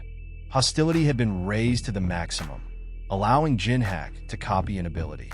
Another message confirmed the conditions had been met, and Jinhak copied the stealth ability that controlled breathing and pulse. A subsequent message revealed the ability was stored in the memories of the world. Smirking maliciously, Jinhak gazed at the furious Hajin before walking away, admired by the surrounding crowd. In the rankings table, Hannah was in first place with 1,755 points. Surprised, the main character crossed his arms and remarked on her success, wondering if the trainee had really consumed Mountain Gene. A voice then summoned the next participant into the office. Entering with a blade, the main character saw a crystal and a man standing beside it, who explained the test. Hit the magic stone using any abilities. The stone's hidden power would reveal itself upon impact. Spotting the blade in Jinhack's hands, the man asked if he intended to use only that.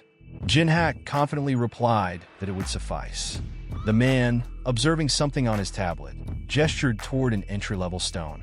Ignoring this, Jinhack approached a mid-level stone, causing the man to panic, exclaiming that ordinary players couldn't even activate it. Moments later, the mid-level stone fell, split cleanly in half. Shocked, the man stared at the tablet displaying Jinhack's rank and shouted that he needed to inform his superiors. Jinhack stopped him, taking the tablet and ordering him to delay the report by a week. Confused, the man stammered, asking if he was serious. With a terrifying glint in his eyes, Jinhack insisted, claiming personal reasons. In a week, you can report to whomever you want, he added. The man, terrified, mumbled incoherently. Jinhack, playing with his blade, stated, "One worldly wisdom. The law is far, but the fist is near." Frightened, the man screamed in agreement. As the office door opened, the main character leaned against the wall, arms folded, and greeted Hannah as she passed. She overtook him, then extended her hand, revealing Braham's ring. Its attributes were impressive: magic resistance plus 10, movement speed plus 5%, and ability suppression plus 20, suppressing monsters' magical abilities. Taking the ring, Jinhack turned with a satisfied expression. Hannah screamed, pointing at her face, demanding he remove the brand as she had kept her promise. Waving nonchalantly, Jinhack replied he'd consider it, depending on her behavior. Suddenly, surprised voices rose from his comrades. T-Man, sweating, asked if the main character's rank was truly F. Yanga, equally shocked, admitted she had thought it would be much higher. The sun shone brightly outside as voices from Jin's companions echoed through the immense building. Jin calmly remarked that his earlier results were temporary, stating that he would retake the test in a week. Exiting the building, a taxi pulled up, and Yanga, heading toward the car, mentioned that the second test would take place in a dungeon. She asked the main character how he planned to pass it. Jinhack, climbing into the car, replied that he needed information and reassured them not to worry, promising to write to them later and urging them to proceed to the tower. Once seated and buckled in, Jinhack folded his arms and reflected silently. The first test determined rank based on magical power, qualifying successful participants for the second test. He envisioned the immense monsters and orcs inhabiting the dungeons and noted the simplicity of the task: clear a dungeon within the Tower of Challenges. There were no restrictions on opponents, ranging from goblins to orcs. His thoughts shifted to a different place, imagining a stunning girl with wings. Jinhack declared his target was the ancient ruins on the tower's first floor, a forbidden zone where, last time I was here, Jinhack mused, finding himself in a new dungeon with a massive backpack. As he approached the abode of the fallen, a can of soda hit him on the head. Annoyed shouts urged him to drag his belongings. The mountain ruins on the first floor were breathtaking, with cascading waterfalls and floating rocks. Jinhack acknowledged that as an F-rank player, he couldn't access the ruins alone due to guild restrictions. The best option was joining as a porter. As they marched forward, a team member questioned Jinhack's presence. Gazing coldly, he smiled and admitted he needed money to survive. The stranger, smiling in return, shared a photo of his family, explaining he was there to provide for his wife and children. Jinhack's expression hardened. This man was a suicide player. Moving deeper into the dungeon, the man warned Jinhack about the dangers for F-rank players, pointing out that equipment failed inside and ambulances couldn't reach them. Jinhack, with a confident smile, assured him that everyone present would return home unharmed. Startled but grateful, the man praised Jinhack's bravery, laughing nervously. A notification appeared: Quest start, raid group mission.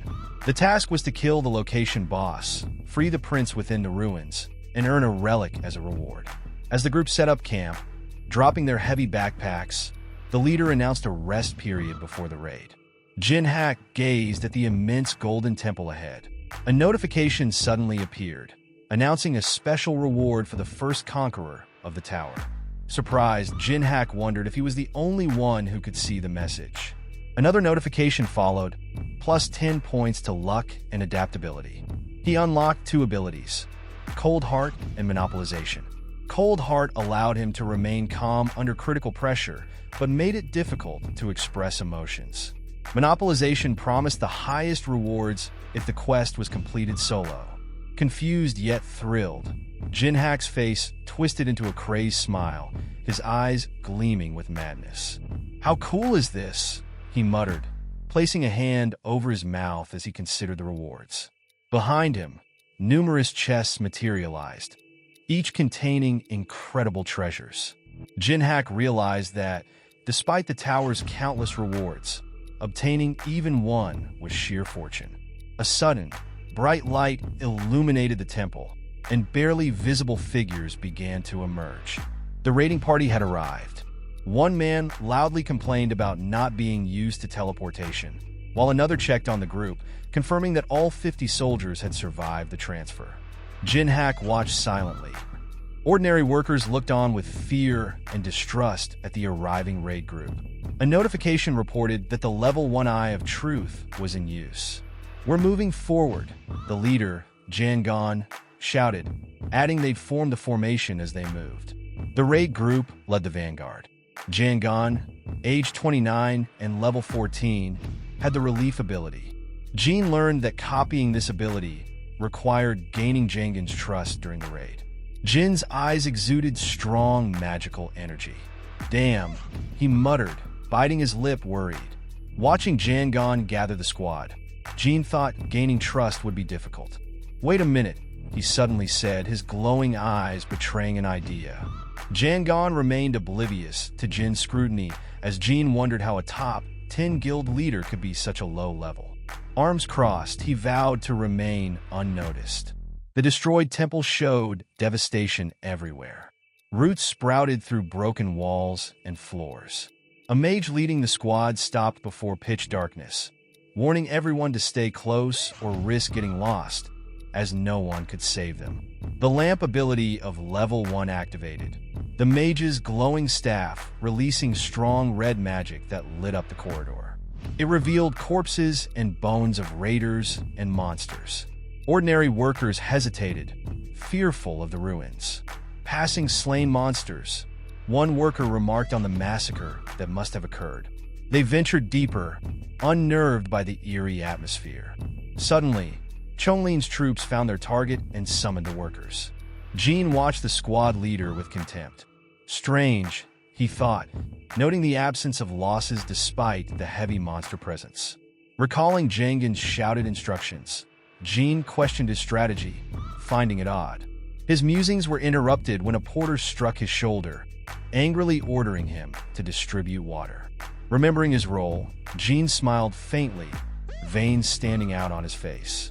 The man pointed elsewhere, telling Jean to assist the foreigners. Foreigners? Jean wondered, noticing men in gold-colored armor. He saw a strange insignia and recalled they were from the Cyan Guild. Among them, a knight in white robes and unique armor caught Jin's attention. Smirking, Jean noted their fragility and questioned whether befriending them was worthwhile. Later, Jean handed a mug of water to the knight, who looked surprised. Complimenting the knight's effort, Jean earned thanks, and a notification announced level 1 communication activated. Satisfied, Jean noted the low interest but considered it progress. Suddenly, the knight removed their helmet, revealing a beautiful girl with brown hair. Shocked, Jean immediately recognized her as Teresa del Lorena, the youngest daughter of Europe's aristocratic Lorena family. Teresa, a versatile divine player with offensive, defensive, and healing abilities, held her sword confidently, exuding heroism. She was the Saint of Amsterdam, renowned for saving the city from chaos and one of Europe's most famous players. Watching her drink water greedily, Jean deduced she was the reason there were no losses. Teresa excelled in battles against undead and evil spirits.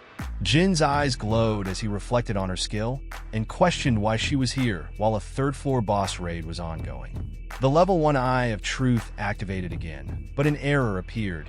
The ability couldn't work due to a level difference. Is she above level 20? Jean wondered, surprised. Another notification explained that his luck and adaptability stats compensated for the level gap. The level 2 Eye of Truth activated immediately. Cool, Jean thought, grinning as he examined her stats.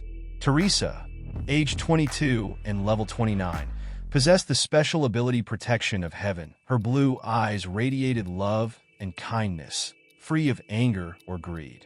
The system revealed the conditions for copying her ability. Teresa, one of the top 100 players globally, needed to be rescued from a perilous situation. Determined, Jean began calculating his next move, knowing this opportunity was one he couldn't afford to miss. Jean Hao stared at Teresa's characteristics on the system screen, visibly shocked. He murmured to himself, now it's clear why everyone admires her. Suddenly, he noticed a quest titled Choose a Profession and realized why Teresa had come to these ruins. At that moment, Teresa, wearing a wide, kind smile, handed her empty mug back to Jean Hao. "Thank you," she said warmly. "I've quenched my thirst." Jean, taking the mug, returned her smile and thought to himself that he should be the one thanking her for her exceptional abilities, so highly valued by warriors. Jean realized he had a chance to gain her patronage. All he needed was to identify a risky situation for the paladin and save her. Just then, the temple shook violently, its structure collapsing. Soldiers shouted for their leader, who sprinted toward them. Fear and confusion etched on his face. What he saw left him speechless. "Trouble," one soldier muttered grimly, pointing to a sentinel. A girl sat beside the corpse of a team member, her expression solemn. A ruined guardian floated ominously in the air, monitoring the raid squad. A notification revealed they had only 10 minutes left. Cubes imbued with strong magic materialized around the guardian. The system explained that the ruined security system activated sleeping bombs when intruders were detected and summoned guards. Panic had already gripped the group. Chonglin clutched his head, shouting in horror, "Who activated this monster?" Time was running out. Only 10 minutes, as the Guardian's glow illuminated his terrified reflection. Jangon internally calculated their odds, concluding that fighting the Guardian would be suicide, with at least half the team, or more, dying. Yet, when he considered evacuating the civilians, a mental block froze him. Madness overtook him. "I've worked too hard to stop now," he screamed internally. "We continue the raid," he declared aloud. Terrified soldiers pleaded with their commander, pointing out that they hadn't even reached halfway, and guards would attack from all directions. Drops of sweat ran down Jangon's face as he gritted his teeth and ordered silence. "I'll take responsibility for everything," he growled, forcing the team to advance. Pointing to Teresa, he assured them, "We have her." At the same time, a soldier ran to a nearby group of resting loners, warning them of the guards. One of the resting men dismissed the warning, claiming a guild as large as Par wouldn't act without countermeasures. "True?" the informer asked, surprised. The archer confidently replied, "Of course," and stated that loners like them should simply follow the guild's lead. He added that the guild had likely already destroyed the guards. Suddenly, a massive hand appeared behind the archer, crushing him into a bloody mess. The remaining loners stood terrified, forming a defensive circle. "This is bad," the informer realized. Immense magical armor materialized around the raid group as the main forces prepared for battle. "Form ranks," Chonglin shouted. "Tanks to the front, bearers to the back." He ordered porters to buff the tanks and healers to get ready. Chaos erupted as people rushed to follow commands. Jangon activated level 3 steel defense, while a notification reported his level 2 combat concentration ability was also in use. Buffs began to take effect on the tanks, while a mage behind them conjured a glowing magic circle. Her staff shone brightly as she activated level 2 Angel Song, boosting the warrior's stats. "They're approaching," Jangon shouted, urging everyone to hold formation. Suddenly, immense armor leapt into the line, wielding a massive axe. The blow struck the commander's shield, but he managed to hold it. The sentinel stood towering above them, relentless. From afar, cries for help rang out. It was the exhausted loners, barely holding off the guards. "Reinforcements," The informer shouted desperately, but Jangon barked at her to focus, his face tense with fury. Drops of sweat rolled down his face as rage filled his eyes. Clenching his teeth, he screamed internally, "There's no time to worry about solo players." Solo players, often left to fend for themselves, lowered their heads in disappointment. One of them, tears streaming down his face, screamed for help, begging desperately. Suddenly, quick footsteps echoed as Teresa soared above the guards, her sword blazing with potent magic. A notification reported that the level 4 cross ability had been activated. A warm flash of light emanated from the ceiling, and in a heartbeat, Teresa's swift, precise strikes decimated the guards. Her eyes burned with bright blue flames. The desperate man, now filled with hope, shouted joyfully, "Teresa!" Sweat glistened on her face, yet her eyes were calm and composed. Internally, she analyzed the situation, noting that 2 guards had breached the raid team's defenses, putting non-combatants at risk. Without hesitation, she rushed to their aid. In the rear guard, chaos reigned. Dead porters littered the hall, and a wounded worker sat slumped on the floor, blood pouring from his mouth. A guard swung a massive axe toward him, but suddenly, deep cuts appeared on the guard's limbs, and it collapsed into pieces. "What are you talking about, Uncle?" a voice called. Jean Hao stepped forward, smiling with a blade in hand. The man, who had resigned himself to death, looked up in astonishment as Jean said, "I told you, I'd get you home alive." Suddenly, a massive hand of another guard lunged toward Jean. Without a flicker of fear, he dodged it. A notification reported that level 1 fire element had been activated. Flames engulfed Jin's hand as he grinned madly, unleashing a powerful stream of fire that obliterated the guard's hand into fragments. Jean casually shook off the flames, turned away, and remarked, "I'll leave the rest to others. I can't afford to kill right now." The wounded man, still in shock, asked, "Where did you get such strength?" Scratching his head, Jean smiled and replied, "Just lucky." Internally, he questioned who had awakened the high-level guards, suspecting it was unnecessary. The old man stared at Jean in awe but hesitated to stand. Suddenly, Teresa appeared, grabbed the man, and moved him 10 meters away from Jean in a blink. With her back to Jean, she stated coldly, "I thought you were a good person, but you're threatening him with a knife." Her eyes burned with anger as she added, "Perhaps it was you who woke the guards." Turning to face Jean, she raised her shield and declared, "Jean Hao, you're under arrest." Jean was stunned by the accusation. Before he could respond, Teresa's sword flashed toward him. He barely dodged the strike. "Don't move," she warned, her voice firm. "I don't want to hurt anyone." Jean tried to explain, but Teresa silenced him with another powerful blow. "We'll talk later," she shouted. Jean, realizing she was too angry to listen, knew he had no choice. Teresa swung her shield with tremendous force, but Jean countered, slamming her into the ground with enough power to create a crater. Exhausted and in pain, Teresa lay amidst the debris, stones covering her face. Standing over her, Jean pressed his blade to her cheek and said calmly, "I won't be a guard, but if I have to, I'll kill with my own hands." Teresa gazed at him in horror, his glowing blue eyes reflecting composure and resolve. Suddenly, the rescued man ran toward them, shouting, "Mrs. Teresa! Mr. Jean Hao saved me!" Hearing this, Teresa froze, her anger replaced by shock. After the man left, the hall filled with her repeated apologies. Bowing deeply, she expressed her regret. "Stop," Jean said, waving off her apologies. "My actions must have looked suspicious." He turned to leave, but Teresa followed him. "Why are you hiding your identity?" she asked. Jean walked calmly, replying after a pause, "The same reason you are, St. Peter's contract for the quest to choose a profession." He admitted that he, too, sought an item no one could know about. Teresa's face turned pale, drops of sweat running down her temple. Jean smiled knowingly, stating, "I know all the strategies for these ruins." He proposed they work together, as their objectives aligned. Turning to her, warmth in his voice, he asked, "Will you join forces with me?" Teresa gazed at Jean Hao in confusion, unsure how to respond. Meanwhile, in the crowd of vacationers, the commander furiously shouted that it was impossible to proceed without coordination, demanding if they really intended to go alone.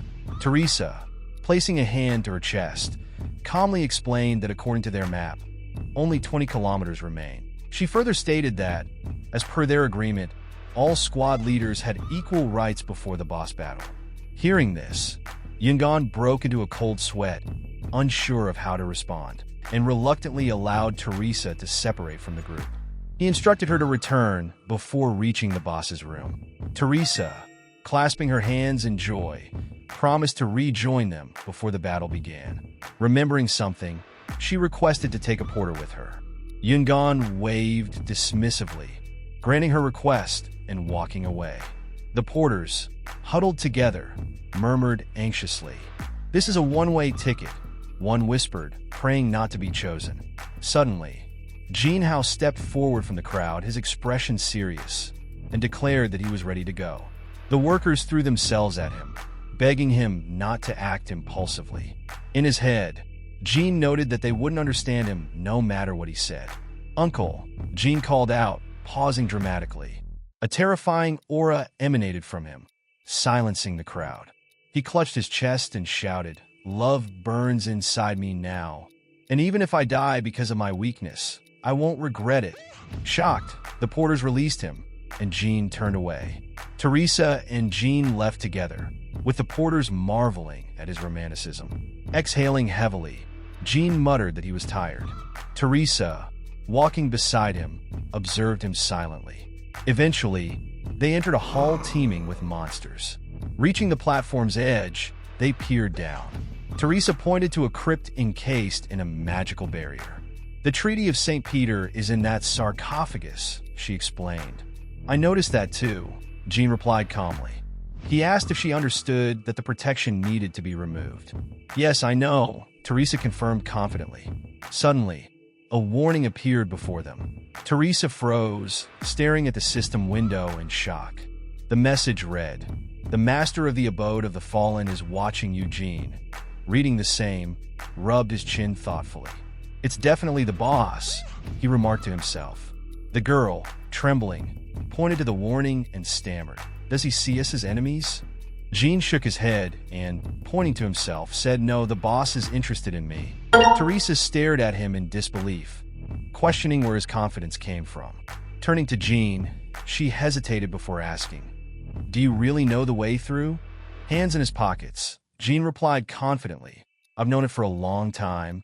Teresa, still uneasy, slowly asked, "Then what should I do?" Placing a hand on her chest, fear flickered in her eyes, but she was determined to act. Below them, dangerous monsters roamed, guarding the grave. Without hesitation, Teresa leapt from the balcony, landing amidst the monsters. They immediately focused on her. A notification reported that Teresa had activated level 5 battle song, boosting all her stats threefold for 10 minutes. A powerful and terrifying aura surrounded her, and her eyes glowed bright blue, ready for battle. Moments earlier, Jean had told Teresa her task was simple, to draw the attention of the undead. Recalling his words, Teresa raised her sword, channeling her divine energy. Jean had assured her, "If you release your divine power, all attention will be on you." As her eyes filled with enormous power, her sword became shrouded in a radiant aura. A notification announced that level 5 Saint power had been activated. Seconds later, a brilliant light engulfed the hall, emanating from Teresa herself. The monsters charged at her in waves. A glowing blade appeared before one monster's face as Teresa swiftly cut it down. She moved effortlessly, dispatching each monster with precision. An endless horde surged toward her, intent on killing her. Meanwhile, Jean leapt from monster to monster, his foot landing on their heads as he navigated the chaos. All the undead were now fixated on Teresa, leaving Jean free to advance unnoticed. Jean Hao leapt closer to the sarcophagus, musing how Teresa's control over the battlefield kept his level in check. Suddenly, a surge of ominous magic erupted, and the immense sarcophagus exploded. From the wreckage emerged a massive skeleton, cloaked in terrifying, potent magic. A notification appeared. Undead mini-boss activated. Special dead risen. The floor ignited in flames, and debris rained over Jean. Moments later, he stood from the rubble, smiling with satisfaction. Finally, the mini-bosses appeared, he thought happily. From behind a column of smoke, a colossal guard's sword swung at him. Jean deftly dodged, avoiding damage. As he moved, he speculated that the Durahan wasn't supposed to appear, and conditions must have shifted due to Teresa. Surrounded by guards, Jean sprinted to evade them. Moments later, he jumped onto one, unleashing strong magic that destroyed everything nearby. This won't be difficult, Jean thought, though he remained wary of the flying monsters overhead. Meanwhile, the Lich staff rays began charging immense energy. Pointing the staff at Jean, it released bolts of black lightning. Jean smiled as he dodged, the bolts narrowly missing him and striking the crypt's magical barrier instead. As cracks spread across the barrier, Jean thought, this defense isn't too hard to handle. Seconds later, the barrier shattered into pieces. The Lich, stunned by its own mistake, hesitated. Wasting no time, Jean charged toward it, wielding a blade shrouded in terrifying magic. Cutting down guards in his path with disdain, Jean noted Teresa nearby, swiftly dealing with monsters. Looks like she'll finish soon, he muttered, his contemptuous gaze turning back to the Lich. Now it's just you, Jean declared. The Lich, visibly confused, was split in two by a single decisive blow. As Jean caught his breath, a voice rang out. I finally found you. A foot crushed the Lich's skull, and a figure emerged. The one who reads monsters' movements like an open book, the stranger said. It was a small man with a glowing blue sword, his eyes alight with fury. Long time no see, he said, pointing his blade at Jean. Startled, Jean asked who he was, unable to recognize him. The stranger, veins bulging with anger, shouted, You really don't remember me? A notification revealed his stats. Name, young, age, 28, level, 29 ability. Sword song. To copy Young's ability, Jean had to defeat him in a sword fight, breaking his self-confidence. Jean recognized Young's sword as an artifact from the Kinong dynasty, once stolen from a museum.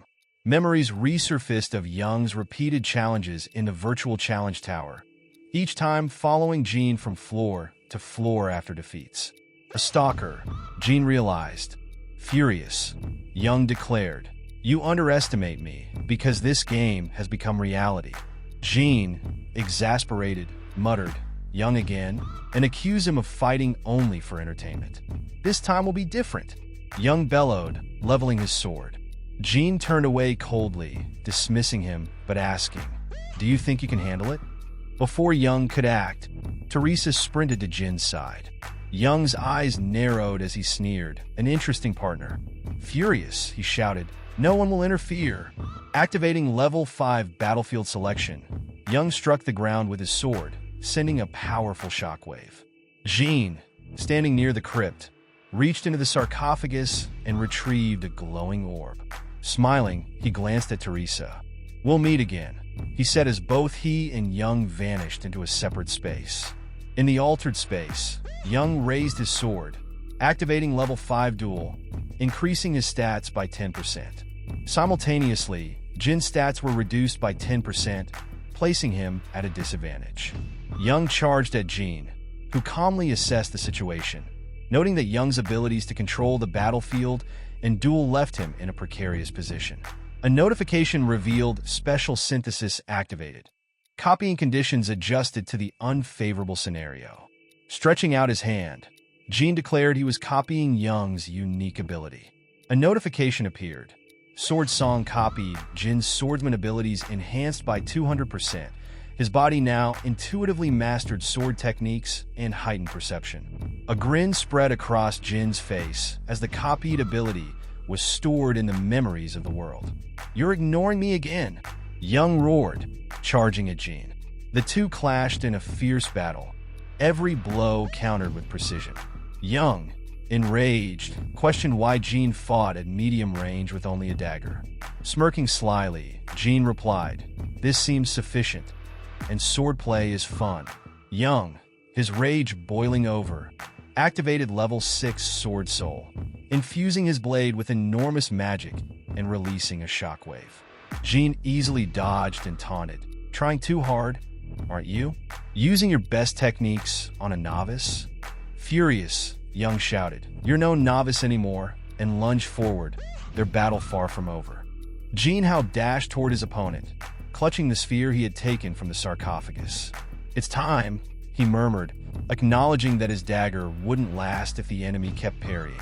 Holding the sphere to his blade, he declared he would combine Sword Song with Demon Soul. The sphere disappeared, absorbed by the blade. A notification appeared. Synthesis in progress. A blinding light emanated from the blade, forcing Yusung to shield his eyes. Flames burned in Jin's gaze as a new notification appeared. Unique ability acquired. Sword Graveyard. The ability description revealed. All owners' abilities are enhanced by 500%. Only the most effective sword techniques are used. Perception is maximized. Unlocks one requirement for the title Demonic Swordsman. The glow subsided, and Jean extended his blade to the side, unflinching. A notification followed. Night of the Dark Moon activated. Level 1. Jean felt immense power coursing through him, though he acknowledged it was only a fraction of its potential. "I need more mana," he thought, resolving to increase his supply soon. Yusung froze, a wave of immense magic brushing past him. Beads of sweat trickled down his face as he wondered, "What is this power?" Furious, he gritted his teeth and screamed internally, questioning why he couldn't surpass Jean. Memories of countless defeats and his obsessive preparation. Articles, photographs, broken VR glasses flooded his mind. Throwing his head back, he roared, "Why can't I win? I won't accept this." His rage ignited as he unleashed a barrage of powerful strikes at Jean. Jin's eyes glowed with violet flames as he effortlessly parried the attacks. He repelled them? Yusung shouted in disbelief. Before Yusung could react, Jean appeared behind him with a malicious grin. "I've faced stronger and faster opponents," Jean remarked. "And now, I'm tired of you." Raising his blade, shrouded in terrifying magic, Jean struck a decisive blow. Yusung blocked it, but the overwhelming force cracked his sword and toppled him. Jin's next strike disarmed Yusung, sending his weapon flying 10 meters away. Standing over his fallen opponent, Jean lowered his blade and smirked. "Looks like I've won again. How many times is it now?" Yusung, kneeling, answered bitterly, "The 138th time." Bowing his head, he added, "Kill me." Jean, amused, replied, "Make it 139 next time." Yusung's shock was palpable. Jean waved dismissively and said, "The Tower of Test isn't a joke. Even the strongest players can die here, but we need players like you." Extending a hand, he added, "Especially those as persistent as you." Yusung hesitated, gazing at the outstretched hand. "A strong player?" he thought. Jean smiled inwardly, knowing he had found a perfect target for future copying. Yusung accepted Jin's hand. Activating level 1 communication, rising to his feet, Yusung turned and walked away, vowing, "Next time, the outcome will be different." Jean laughed, promising to wait. As the battlefield dissolved, Yusung stopped and asked, "What's your name? Why do you need to know?" Jean asked, retrieving his sword. Yusung, gripping his blade, called him by his in-game name. Jean froze in shock, beads of sweat forming on his brow. Teresa overheard, visibly confused by the revelation. Meanwhile, in the dark chamber, a scream rang out for Jangon. A hooded figure stared at a system screen. "What's this?" the figure asked. Jangon frowned as the man pointed to the screen, explaining that the scanning artifact had detected something moving, though nothing should remain alive. The squad members, gripped with fear, watched as a massive iron golem approached, carrying a man with long blonde hair. Jangon scowled. Recognizing the man as a high vampire, the stranger descended, hands behind his back, and greeted the group with a bow. "My name is Balu," he announced, smiling. I accompany the lord of these ruins, my blood relative. Jan Gon pointed his sword at the vampire. Why are you here?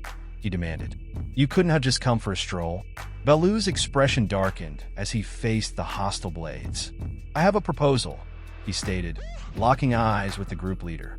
The vampire Balu pressed his finger to the blade, drawing blood as crimson drops fell to the floor.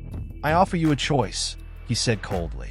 The first option is to follow me without argument. Magical energy rippled through the room as the system reported the activation of Bloody Plague at an unknown level.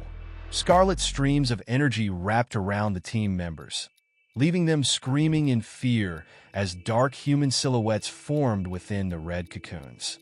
Yungan, drenched in sweat, watched in horror as his squad succumbed to the magic. Balu smiled sinisterly. The second option, he continued, is that only half of your team comes with me, while I consume the rest. His words were punctuated by sparks of magic illuminating the stone chamber. Meanwhile, Teresa knelt beside a crystal, her hands glowing as she channeled level 5 saint power. Jean Hao sat nearby, observing as the icy blue stone adorned with silver patterns hovered before her.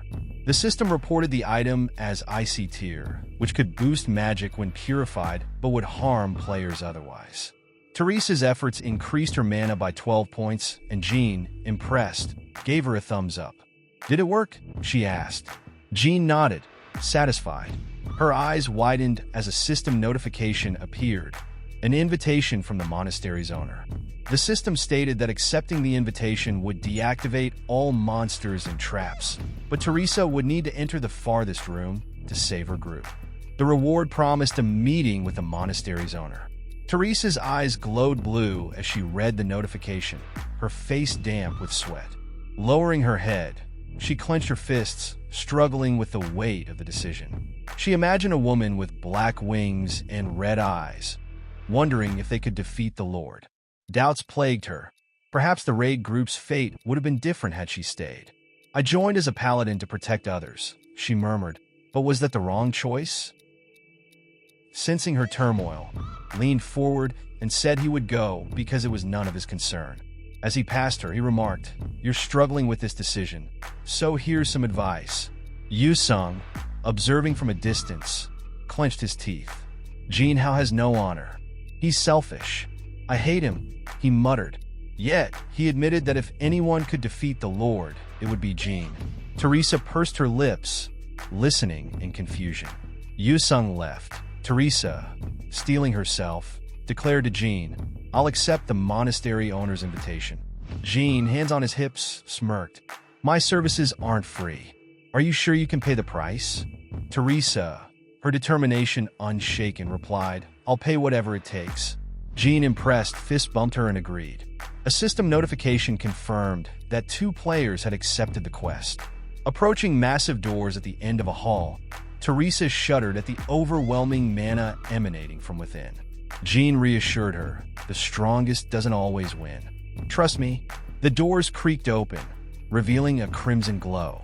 Shadows fell across Teresa as she pressed her hand to her chest. Jin's calm demeanor steadying her resolve. No matter what happens, he said, trust and believe in me. The two entered a grand chamber draped in red flags, with a long carpet leading to a throne. Seated upon it was a silver-haired girl, Alice Vonadiria, the Lord of the Ruins. Resting her head on her hand, she spoke lazily. You've kept me waiting. Jean, unfazed, asked if the captured people were safe. With a snap of her fingers, Alice conjured a measurement gap, revealing bound captives. Teresa gasped, sweat trickling down her face as she recognized members of their team. Among the captives was a dark-haired man, Hajin, his eyes and mouth covered with black cloth. Jin's yellow eyes glowed as he studied the scene. Hajin awakened the guards? He murmured, piecing things together. Alice rose from her throne, her piercing red eyes locking onto Jean. I brought you here because of the smell, she said cryptically. The scent you carry intrigues me. Alice, the vampire lord, crossed her legs and leaned forward with a playful smirk. The sweetest smell I've ever known, she mused, licking her lips. Your blood, it excites me. Her tone was almost musical, but her eyes glimmered with predatory hunger. Jin Hao, glaring at her in disgust, muttered that no person could remain calm when a vampire talked about blood like that. Alice chuckled. "You've nothing to worry about," she teased. "I savor my meals slowly. You'll live perhaps another 60 years. A bead of sweat rolled down Jin's face as he thanked her for her kindness, though his thoughts betrayed him. She intended to keep him alive as an eternal delicacy. Before he could react, a red beam shot past him, cutting his cheek. Blood dripped onto the carpet, and Alice's voice turned icy. "Your opinion doesn't matter. You've no choice." Smoke rose from the hole left by the beam, and Teresa, alarmed, asked if Jean was all right. Gritting his teeth, Jean leaned forward and replied, "I have something else to offer." Teresa's eyes widened as Jean knelt before Alice, proposing something sweeter than blood. Intrigued, the vampire leaned closer. "Nothing is sweeter than blood," she purred. Jean countered, "Would you refuse freedom?" Alice froze, her crimson eyes narrowing. Her vampiric court hissed and growled in outrage, but she silenced them with a raised hand. "Back up your words," she demanded, her tone sharp. Jean, head bowed, raised a glowing purple mask and introduced himself as a Maine, a faction known for opposing humanity. Placing the mask on his face, he vowed to free Alice. The system confirmed his affiliation, shocking Teresa and the vampires. "I've connected with the temple on the 27th floor," Jean declared, describing how he bypassed the ruins' barriers. His boldness impressed Alice, though skepticism lingered. Blood-red chains materialized behind her as she muttered, "I despise talkers." With a wave of her hand, weapons flew toward Jean, but Teresa leapt in front, raising her shield. A golden hexagon appeared, radiating divine energy. Teresa gritted her teeth, hoping her holy power could withstand the assault. Alice sneered, struggling against such a simple attack? Pathetic. Her smile faded as she summoned a bloody explosion, creating a sphere of destructive energy above her. Teresa, barely holding the shield, recalled Jin's words to trust him. Just as her strength faltered, a black and purple blade sliced through the air, piercing Teresa's chest. Blood dripped as Teresa, eyes wide with betrayal, whispered Jin's name. Alice observed the scene with a mix of amusement and intrigue. Jean, standing over Teresa's fallen form, calmly asked if Alice now believed him. "I admire your ruthlessness," Alice said with a grin, "but I'll need more proof." Teresa, clutching Jin's trousers, weakly reminded him of their promise to save the squad. Jean tilted his head, swung the blade, and splattered blood across the shield. Alice laughed heartily, convinced of his allegiance. Jean then unveiled a Braham ring, explaining its ability to temporarily house a soul, allowing them to bypass the ruins' barriers. Alice, intrigued but wary, hesitated.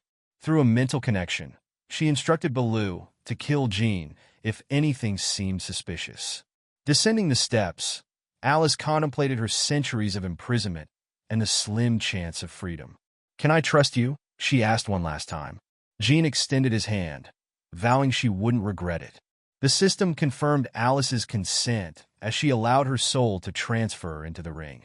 Blue smoke enveloped her body, rising above the ring's red stone.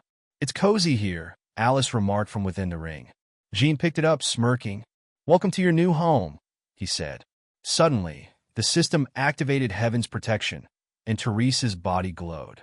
Rising shakily, the armored paladin pressed a hand to her shoulder. The system noted that the ability allowed resurrection, but required 240 hours to recharge. Jin's mask disintegrated as he turned to Teresa, congratulating her on her return. Behind her, a golden cross shimmered within a dark blue hexagon. Teresa smiled faintly, lowering her head and keeping her hand on her shoulder. Jean Hao gazed at the glowing Braham ring in his hand, its surface pulsating with the cries of Alice, the vampire lord. Smirking, he pocketed the artifact and gripped his purple sword tightly. Teresa, standing beside him, asked. I have so many questions, but now isn't the time, is it? Jean nodded, his gaze fixed on the enemies ahead. We'll deal with them first, he replied. Baloo, enraged, raised his arms. Stupid mortals, he bellowed. Did you think you'd survive betraying my mistress? The system reported the activation of Level 3 Blood Wave. Dark red streams of magic swirled around Jean and Teresa. Without hesitation, Jean raised his flaming hand, and the system notified the activation of Level 5 Fire Element. A violent explosion engulfed the area, flames clashing with the blood magic. Jean, calm amidst the chaos, instructed Teresa, get the team members. She rushed to the bound warriors. The system noting her use of Level 4 Cross, with a sharp motion, she cut the ropes of a black-haired youth. Smiling at her, he asked what was happening. Teresa glanced toward Jean, who stood surrounded by enemies. He's fighting the vampires alone, she replied. Baloo, furious, snarled, how can this man deflect my magic? Jean tightened his grip on his sword. Your magic and my flames cancel each other out, he said coldly, his glowing purple eyes locking onto Baloo. Even with your mistress gone, you're nothing. The system displayed the activation of Sword Graveyard, just as Baloo triggered Level 9 Dark Martial Art. Baloo roared, commanding his vampires to attack. Destroy the ring. Free our mistress, he ordered. The vampires surged forward, but they fell one by one, unable to withstand Jin's relentless strikes. Yungan, observing the chaos, called out Teresa's name, but faltered as the vampires collapsed. Jean and Baloo faced each other, tension thick in the air. The black-haired youth turned to Teresa and asked, Who is this guy? Teresa smiled faintly, her gaze lingering on Jin's mask. I don't know much about him. We met by chance, she replied. As Baloo fell to the floor, defeated, Jean turned to Teresa, who remarked, That was my first time dying, and it was by an ally. Jean responded with a faint smile, but we managed. She lowered her head, smiling as a tear rolled down her cheek. As Jin's mask faded, his eyes became visible. Teresa closed her eyes, thanking him for saving everyone. The system notified. Heaven's protection ability, save the paladin. Conditions met. Ability successfully copied, ****. A message followed.